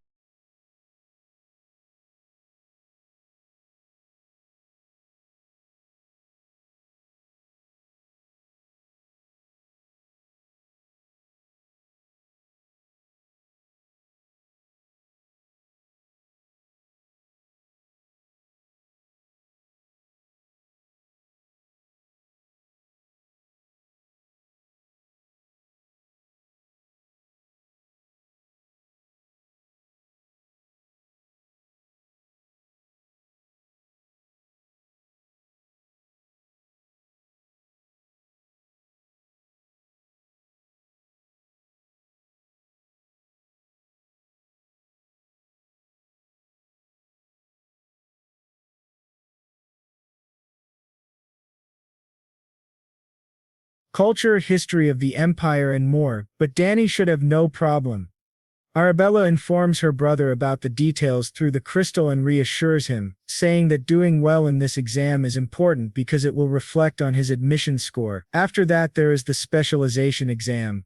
As the name suggests, you have to choose an area of specialization and take a test, and the content is up to the teacher, but Arabella is confident that this part will also be easy for him. Dani remembers that Arabella passed this test quite easily, and she just smiles, saying, "Yes, it was a piece of cake for me." She then reveals that once he chooses an area, he will not be able to change it, so he has to choose carefully from the beginning. She mentions that she would really appreciate it if he chose magic. While Dan swings his sword in the training field, he cannot help but give a slightly embarrassed smile, realizing that she still has not given up on trying to persuade him to join the magic program. To dismiss her, he says that he will think about it. Then he asks if there really is no other way to change the specialization after enrollment. As she mentioned, Arabella explains that this is usually how it works. The only real option is to graduate and then return. Although he could still take classes in other areas, once he reaches the 3rd year, students are generally not allowed to take upper-level classes in a different field. In other words, he has only one chance to choose a course. She also explains that for someone as talented as him, there exists a self-directed course system. Dani is quite fascinated upon hearing this, and asks how it is different from the regular courses. His sister casually says that unless he plans to fail, she would advise him not to enroll there because no one has ever managed to pass that exam so far. It seems that Dani already has his eye on it. The way he pauses for a moment tells his sister that he is actually considering something daring, but he quickly assures her that he will not do anything reckless, and with that he decides to contact her later. Once the call ends, Arabella wonders if she is being too insistent about him entering the magic program. Still, she thinks it is the best choice he has. At that moment, a student approaches her to say that the professor is looking for her. Later, we see that Sakrine has prepared a letter of recommendation for Dan exactly as he promised. Dani is truly happy to see that he actually wrote it for him. The old man feels proud, saying to Danny that he put extra thought and care into crafting the letter of recommendation. He did not just write the usual generic lines. Instead, he made sure that it looked impressive and that the words truly reflected Dan's strengths and potential. For Saccharine, it was a sincere effort to support Dan, something he does not always do to this extent. He then advises Dan to feel a little honored. Dane quickly smiles and promises Sadrain that he will live up to his expectations, but the old man grumbles, slightly irritated, that it would have been much better if Dan had agreed to become his disciple. He says that their current relationship is technically that of disciple and master, but he is not sure whether Dan will ever recognize him as a true master. Well, it seems the old man may have a point, because Danny's awkward smile shows that he really does not want to see him that way. Anyway, the old man asks if Danny has finished his preparations, to which Danny confirms that there is not much he needs to bring. He mentions that the academy dormitories are equipped with everything they need. Cedrine agrees that the facilities there are excellent. However, he adds that only a select group has a monopoly over them. With that said, there is no way Dan should lose to those arrogant nobles. Dan gives an awkward laugh, because from what he has heard, the academy has become a gathering place for the nobles' troublemakers. Cedrine warns him to keep one thing in mind: that place is where countless students will show their fangs if they think he is underestimating them. Dan reflects on this and realizes that it is exactly like the law of the battlefield, something he is quite familiar with. He assures the old man that he will keep this in mind. Cedrine then gives him permission to contact him whenever he needs something. Now that he has that compact crystal, he had better make good use of it. Hearing this, Dan deduces that Cedrine must be leaving soon, to which the old man quickly agrees and is quite surprised that Dan guessed correctly. He recalls that it would be troublesome for him to stay here, as his father has offered him a position as a magic advisor, but that is something to consider later when he truly has nothing else to do. Cedrine is sure that Dan will understand his situation, especially since there is much to do in the magic tower. It does not take long for Dan to realize that he must be talking about researching ancient magic. The old man then thanks Dan and our boy returns the gesture, thanking him for all the time he invested in a kid like him. Both share a smile, eager to see each other again. The old man can hardly wait to see how much Dan will grow in the future. With that, he begins to walk away, telling Dan not to come out to see him off, as that would be a little awkward. Danny wishes him a safe journey, but he cannot help feeling a little sad inside. He had grown quite close to the old man. The next day, Danny's father asks if he will be leaving now that Saccharine has gone safely. Danny confirms that he has finished all his preparations. His father then comments to his wife that, with their son leaving as well, the castle will feel very empty. But his wife quickly reassures him not to feel too sad about it. On the contrary, she feels relieved that Danny is finally leaving. His mother's main concern is that she does not want him to face any difficulties on his journey to the academy. Her husband assures her that, since Dan will be using the teleportation portal that Arabella arranged, nothing should go wrong. The caring mother smiles, admitting that she is worrying too much after all. Either way, she feels very proud of having raised her children. Compared to other houses where the children are busy fighting among themselves for succession, she believes they did well. The father comments that the day will also come for House Sogress when they will have to make a decision, but he believes that no matter which of the siblings takes the role, either one would be suitable for succession. At that very moment, Dan enters the room and his parents greet him warmly. His father asks if he is ready to depart, while his mother asks if he is taking Nighthorn and the token she gave him. Dan beams at them with a radiant smile, confirming that he has both. His mother then reminds him to take the token to the place she spoke of, and to show it whenever he feels he needs help to get out of trouble. Danny acknowledges this, saying he will keep it in mind, although he is curious about those people, wondering if they are her old comrades or friends. To this, his mother replies that they are indeed some of her closest companions. She mentions that it has been a long time since she last saw them, but she is certain they would be more than willing to help him.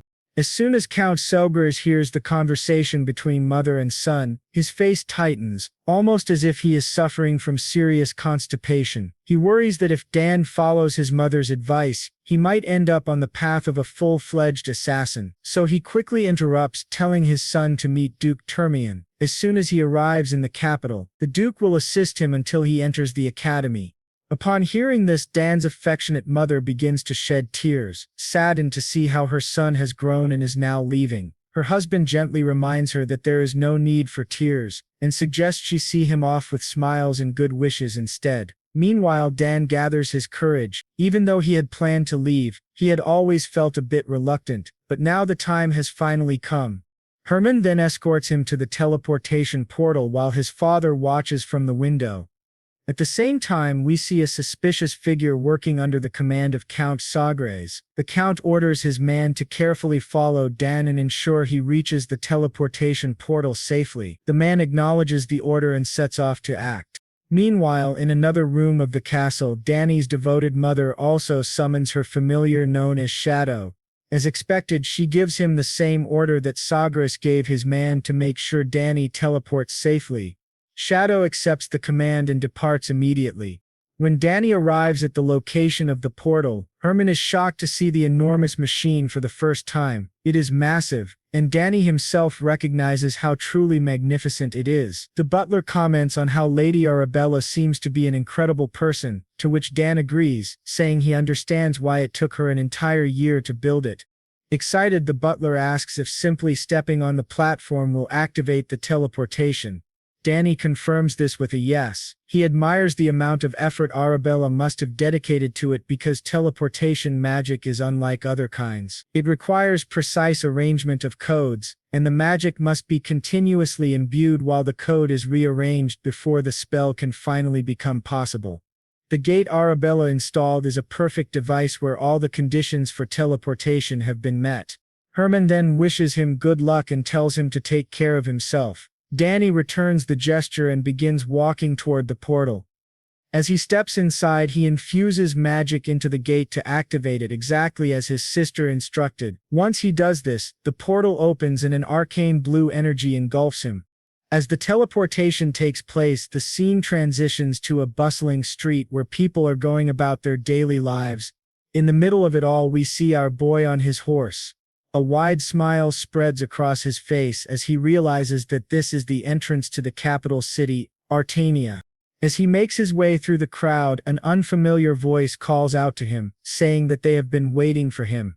The man standing before him appears to be a knight and promptly introduces himself as Louis Gasmar, captain of the First Corps of the Knights of House Termian. Seeing the captain of the knights come out personally to greet him is somewhat overwhelming for Dan. He had never expected this to happen. The knight declares that he and his company will escort Dan from this point onward. He then turns his head and orders his men to secure the path. The soldiers acknowledge the command without a shadow of doubt.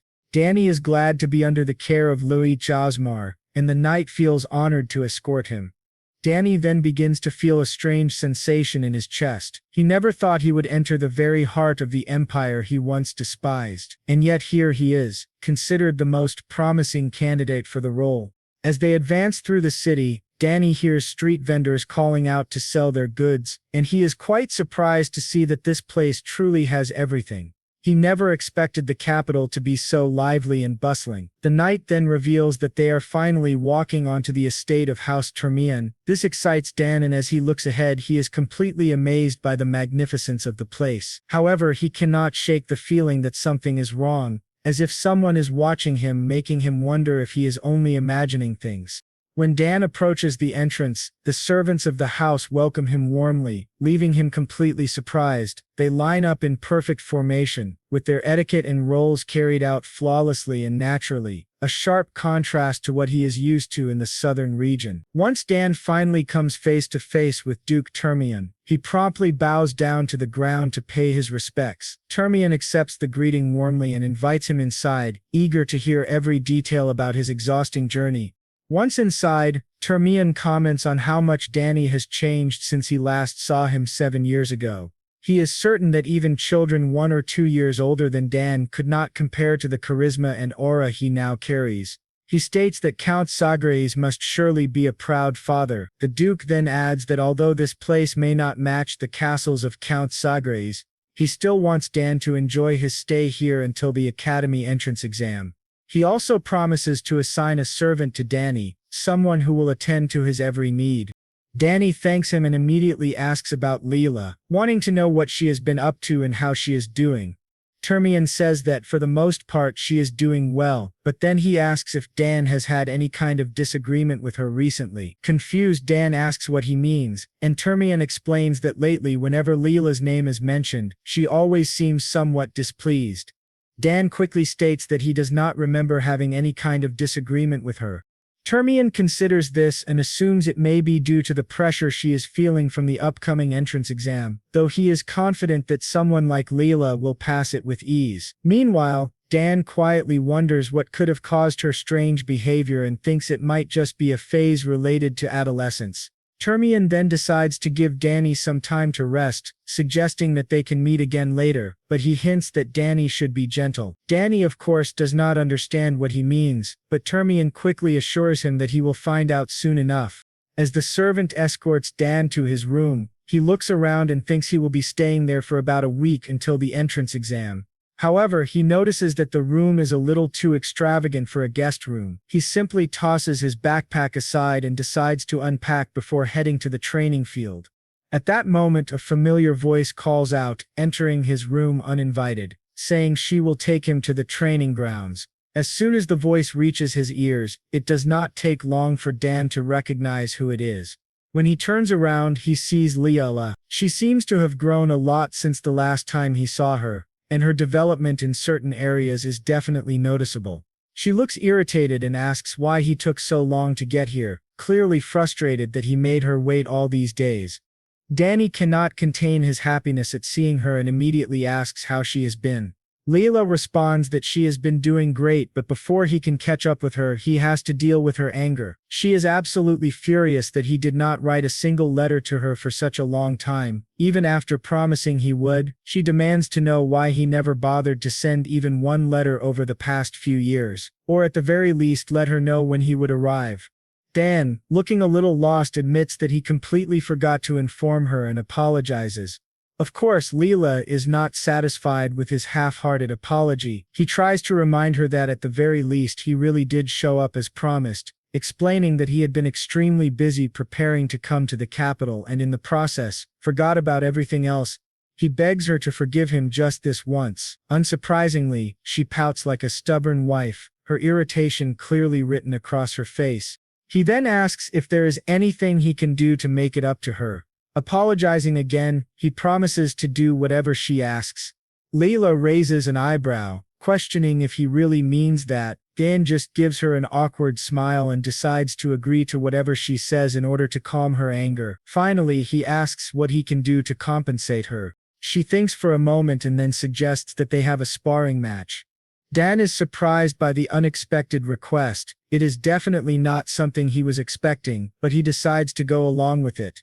Meanwhile, Leela is clearly proud of herself. She asks if he is sure he will not regret it, because she is now much stronger and no longer the crybaby who used to struggle with training.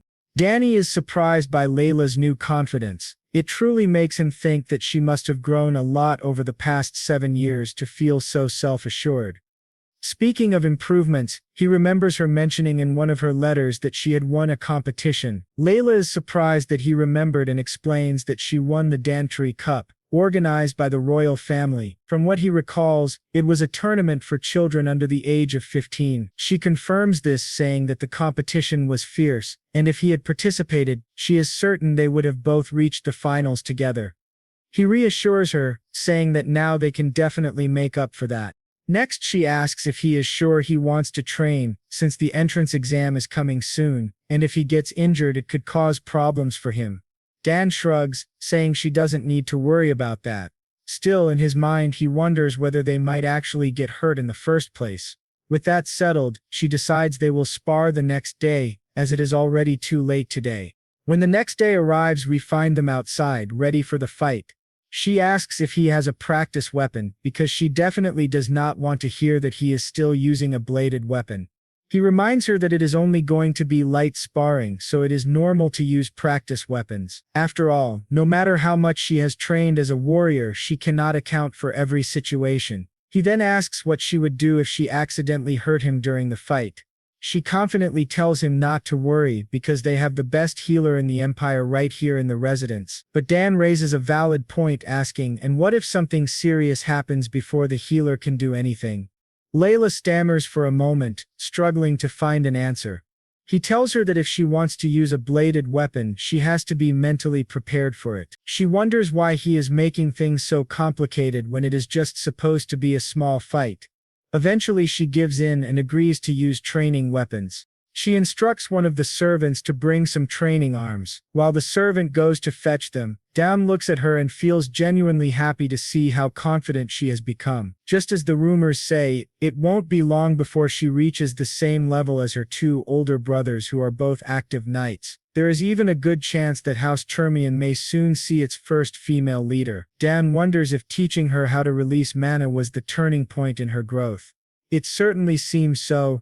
Peeking into Leela's thoughts, we learn that she feels grateful to him.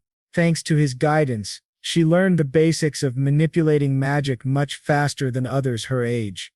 She has even formed 2 mana cores now. She has been waiting so long for this day, and if she were to win, she wonders if Dan would feel disappointed. The servant finally brings the requested equipment. Once equipped with a training spear, Dan swings it lightly for a moment to get the blood circulating in his muscles. After that, he takes his stance and asks if she is ready. Leela confirms she is and takes her position, holding a training sword in her hand. She reflects on how she was able to fight against a spear user during the Danter Cup, and he wasn't too difficult to handle. Since a spear is a long-range weapon, its effectiveness decreases quickly as the distance closes. With that in mind, she charges forward recklessly to attack Dan. But before Leela can even touch him with her sword, Dan disappears, leaving her stunned. Before she can figure out where he went, she realizes that Dan has already tapped her with his spear, ending the fight before it even began. She quickly turns around and asks when he got there. Dan reminds her that she should consider herself lucky they are using training weapons. If they had been real, she would have been in serious trouble. Leela refuses to believe that she lost, insisting that she was certain her sword had reached him. Dan immediately offers her another chance but warns her that the same trick will not work a second time, so she had better move carefully. Leela tries to compose herself, admitting internally that the reason she just lost was simply because she was nervous after not seeing him for so long. This time she swears she will not hold back at all. That is when Leela notices her father standing on the balcony, watching everything unfold. Dan also notices the Duke and is surprised to see that he came just to observe his daughter's potential firsthand. He can clearly understand the intentions of this caring father. After she won the cup, he must have grown even more concerned for his daughter, who has been working so hard, but Dan is confident that this match will ease the Duke's worries once he witnesses Leela's true potential. Leela feels even more motivated by her father's presence, and is eager to prove herself by giving everything in this final fight. Dan acknowledges the moment and tells her to show him everything she's got. As the battle begins, their exchange of blows reaches an insane speed. This time, Leela is giving it her all, but despite all her efforts, Dan points out that she still has a bit more to go, encouraging her to push herself even further. The Duke cannot help but chuckle, feeling proud of his daughter. He is happy to see that so far they seem evenly matched in this duel, but the Duke is curious to see how it will end. Suddenly, however, something changes. A strange and threatening sensation fills the air and he notices that the confident smile Dan had moments ago has vanished, replaced by a serious expression that makes him look like a seasoned warrior ready for battle. The Duke feels almost as if he is experiencing post-traumatic stress because everything about this boy seems oddly familiar. As the duel continues, Leela gives it her all to overcome Dan, but it is clear she is no match for him. Her next clumsy move leaves her completely exposed, and Dan quickly makes her stumble, ensuring the fall is not too harsh. Termian does not seem pleased to watch his daughter caught in a streak of defeats. He asks his knight, Asmar, whether he thinks Leela's arrogance will diminish after this, but Asmar believes the Duke already understands what is happening, so he does not think his opinion is necessary. Termian agrees, saying he knows better than anyone, since he saw the signs even before the Danter Cup. but after her victory she changed completely. Meanwhile, the fight continues as the Duke mentions that he had considered having a serious talk with her but decided it was better for her to realize things on her own. Asmar agrees with that idea as well. Then Termian questions his knight once more, asking how many manticores Dan could have within him. Considering Dan's talent, the knight guesses at least 3. But Termian immediately disagrees, saying it is probably 2 with only a very small chance of 3. Asmar asks the reason behind his master's words. In response, Termian tells his knight to observe more closely. What is overwhelming Leela is not Dan's spear skills or his superior speed. It is his tactical movements, something Leela has never faced before. We then shift focus to Leela, who is completely perplexed by the way Dan counters every single move she makes. To make things clear, Dan points out that her sluggish movements are making it too easy for him to predict her actions.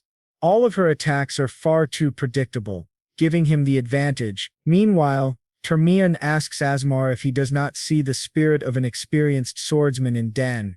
The knight agrees immediately, but admits he is curious as to how someone Dan's age could possibly have so much experience. Termian confesses that he is equally puzzled. He then reflects on how Leela's greatest growth happened 7 years ago, after returning from the inspection in the south. Meeting Dan at that time had a profound impact on her, and he is certain that this time will be no different. Asmar acknowledges this and admits that he too is surprised by the boy.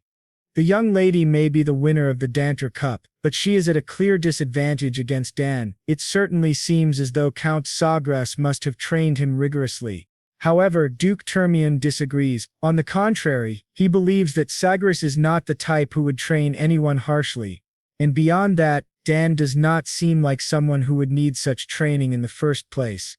Asmar is unsure where the Duke is going with this. Termian then makes it clear this boy is not an ordinary person. He is someone with overwhelming talent, a true genius. He further speculates that Danny probably did not participate in the Danter Cup simply because he was not interested. Although Asmar outwardly agrees with his superior's assessment, inwardly he finds the idea ridiculous. The Danter Cup is something every boy and girl in the Empire aspires to win. Why would Dante not be interested? Termian continues to remind his knight that no one Dan's age possesses skills even remotely close to his. Just as the Duke says this, his daughter collapses onto her knees from exhaustion. Watching her, Termian reflects that these battles might be exactly what she needs to humble her personality a little. He hopes Leela will recognize her limitations through this sparring session. If she can set aside her arrogance and focus on becoming more skilled with the sword, she may completely surpass her brothers. Now shifting to Layla's perspective, she is facing humiliation after humiliation. She is finally beginning to realize that Dan is not just a difficult opponent, he is on a completely different level. She had always known their talents were different, but discovering that the gap between them is this vast leaves her jaw dropping. Seeing that she is exhausted, Danny decides to end the sparring for today. It seems he was only doing what Duke Termian expected of him, reminding Leela that she is not the best. As they walk, she is visibly irritated and confronts him, demanding to know how he trained to become so skilled. In response, Danny casually replies that he simply practiced diligently. How ruthless. His nonchalant answer completely unsettles Leela, who cannot help but feel frustrated. She thinks he is belittling all the effort she has put into her own training, as if he is saying she did not work nearly as hard as he did. Dan, always merciless, replies once again and tells Leela that she simply needs to work harder. With that, he decides to leave, but Leela is not the type to give up. She makes it clear that she will not lose next time. Dan, already expecting their next encounter, does not doubt her determination. It says a lot and leaves her reflecting on their dynamic. For Leela, Danny is the only person her age whom she truly admires, but at the same time he is also someone she desperately wants to surpass. She wants to prove that she is not just a child waiting to be taught, yet no matter how hard she tries, he always seems out of reach. Still, she tells herself to wait and see. Next time she will win. A few days pass, and we learn that the entrance exam for the Imperial Academy is more than just a test. It is a true festival. Talented people from every corner of the empire flock to the capital, bringing their families and participating in the event. This results in thousands of people arriving in the capital all at once. This year about 6,000 candidates registered for the exam. There were no prerequisites other than paying the exam fee, making it accessible to everyone. However, the competition was fierce. Almost 2/3 of the candidates failed the first test. Now with the pre-selection completed, 2,000 candidates remain, preparing for the next challenge, the specialization exam. Inside the academy, important figures gather to discuss the influx of candidates. This year, with more than 2,000 students having passed the first test, things are bound to be hectic. One of them asks how many will pass this time, and a lady confidently responds, 200 at most. Everyone begins speculating about the kind of students who will make it through. The man leading the conversation is Professor Danavo, Dean of the Department of Magic. The lady who spoke is Ingrid, Dean of the Department of Spear Fencing. Danavo asks when the test results will be released, admitting that he is curious to know who scored first place. Someone casually mentions that the top scorer in fencing is probably the young lady from House Termian. After all, she is the winner of the Danter Cup, and no one questions the exceptional way Duke Termian raised his children. The conversation continues with the director of the Department of Summoning, Delphine, a sharp-minded woman with glasses. Sitting beside her is Professor Esternid, Dean of the Department of Swordsmanship. As everyone continues making guesses about who the top student will be, Danavo sits calmly, then he interrupts the conversation, drawing everyone's attention away from their baseless assumptions. He pulls out a letter that immediately captures all eyes. When asked what it is, Danavo explains that it is a letter of recommendation from Sadran himself, bearing the mana-imbued seal of the Nixon Magic Tower. Everyone is left speechless. For all these years, Sadran has finally recommended someone he believes is worthy. The room is filled with disbelief. Still, some insist there is no way this candidate could surpass the winner of the Danter Cup. Yet Danavo is not finished. He reminds everyone that Sadran, famously known for never accepting a disciple, has truly sent a recommendation letter. Not only that, but the child in question is only 14 years old and already a 3-stream mage. Now everyone is eager to know who this prodigy is. Danavo lets the suspense linger before finally revealing the name, Dane Sogress, of House Sogress. The room falls into stunned silence. What makes this revelation even more surprising is that there are already 2 geniuses from House Sogress enrolled in the academy, and now there will be a third. Everyone is certain that this will attract tremendous attention. Esternid recalls that House Sogress is famous for its expertise in spear techniques, but a recommendation letter for a mage makes little sense. It seems House Sogress is about to become famous for its magic instead. Lady Ingrid shares the same thoughts. She had assumed he would apply for spear fencing, so this was a shocking twist. Danavo, on the other hand, is excited to see him join the Department of Magic. With his sister Arabella already there, he will be a fantastic addition to make the department even stronger. After all, the Imperial Academy is most renowned for its magic. Suddenly, a woman rushes into the meeting to announce that the test results have arrived. A system window displaying the results appears. It reveals that the Department of Swordsmanship admitted 1,067 students. The Department of Magic admitted 27 and the Department of Summoning admitted only 52. The numbers for swordsmanship are impressive, especially when compared to the other departments, leaving everyone present in awe. Esternid feels proud, satisfied with the large number of candidates joining his department. He is confident that our boy must be one of them as well. All the professors quickly scan the results, eager to see in which department Dawn was placed. But to everyone's dismay, his name does not appear in any of the departments. An old man in the room asks the reporter if there are candidates who are not listed. The reporter quickly responds that there is indeed one candidate registered under the autonomous major. The mention of the autonomous major leaves everyone looking as though they had just swallowed a stone. Then the reporter drops another bombshell.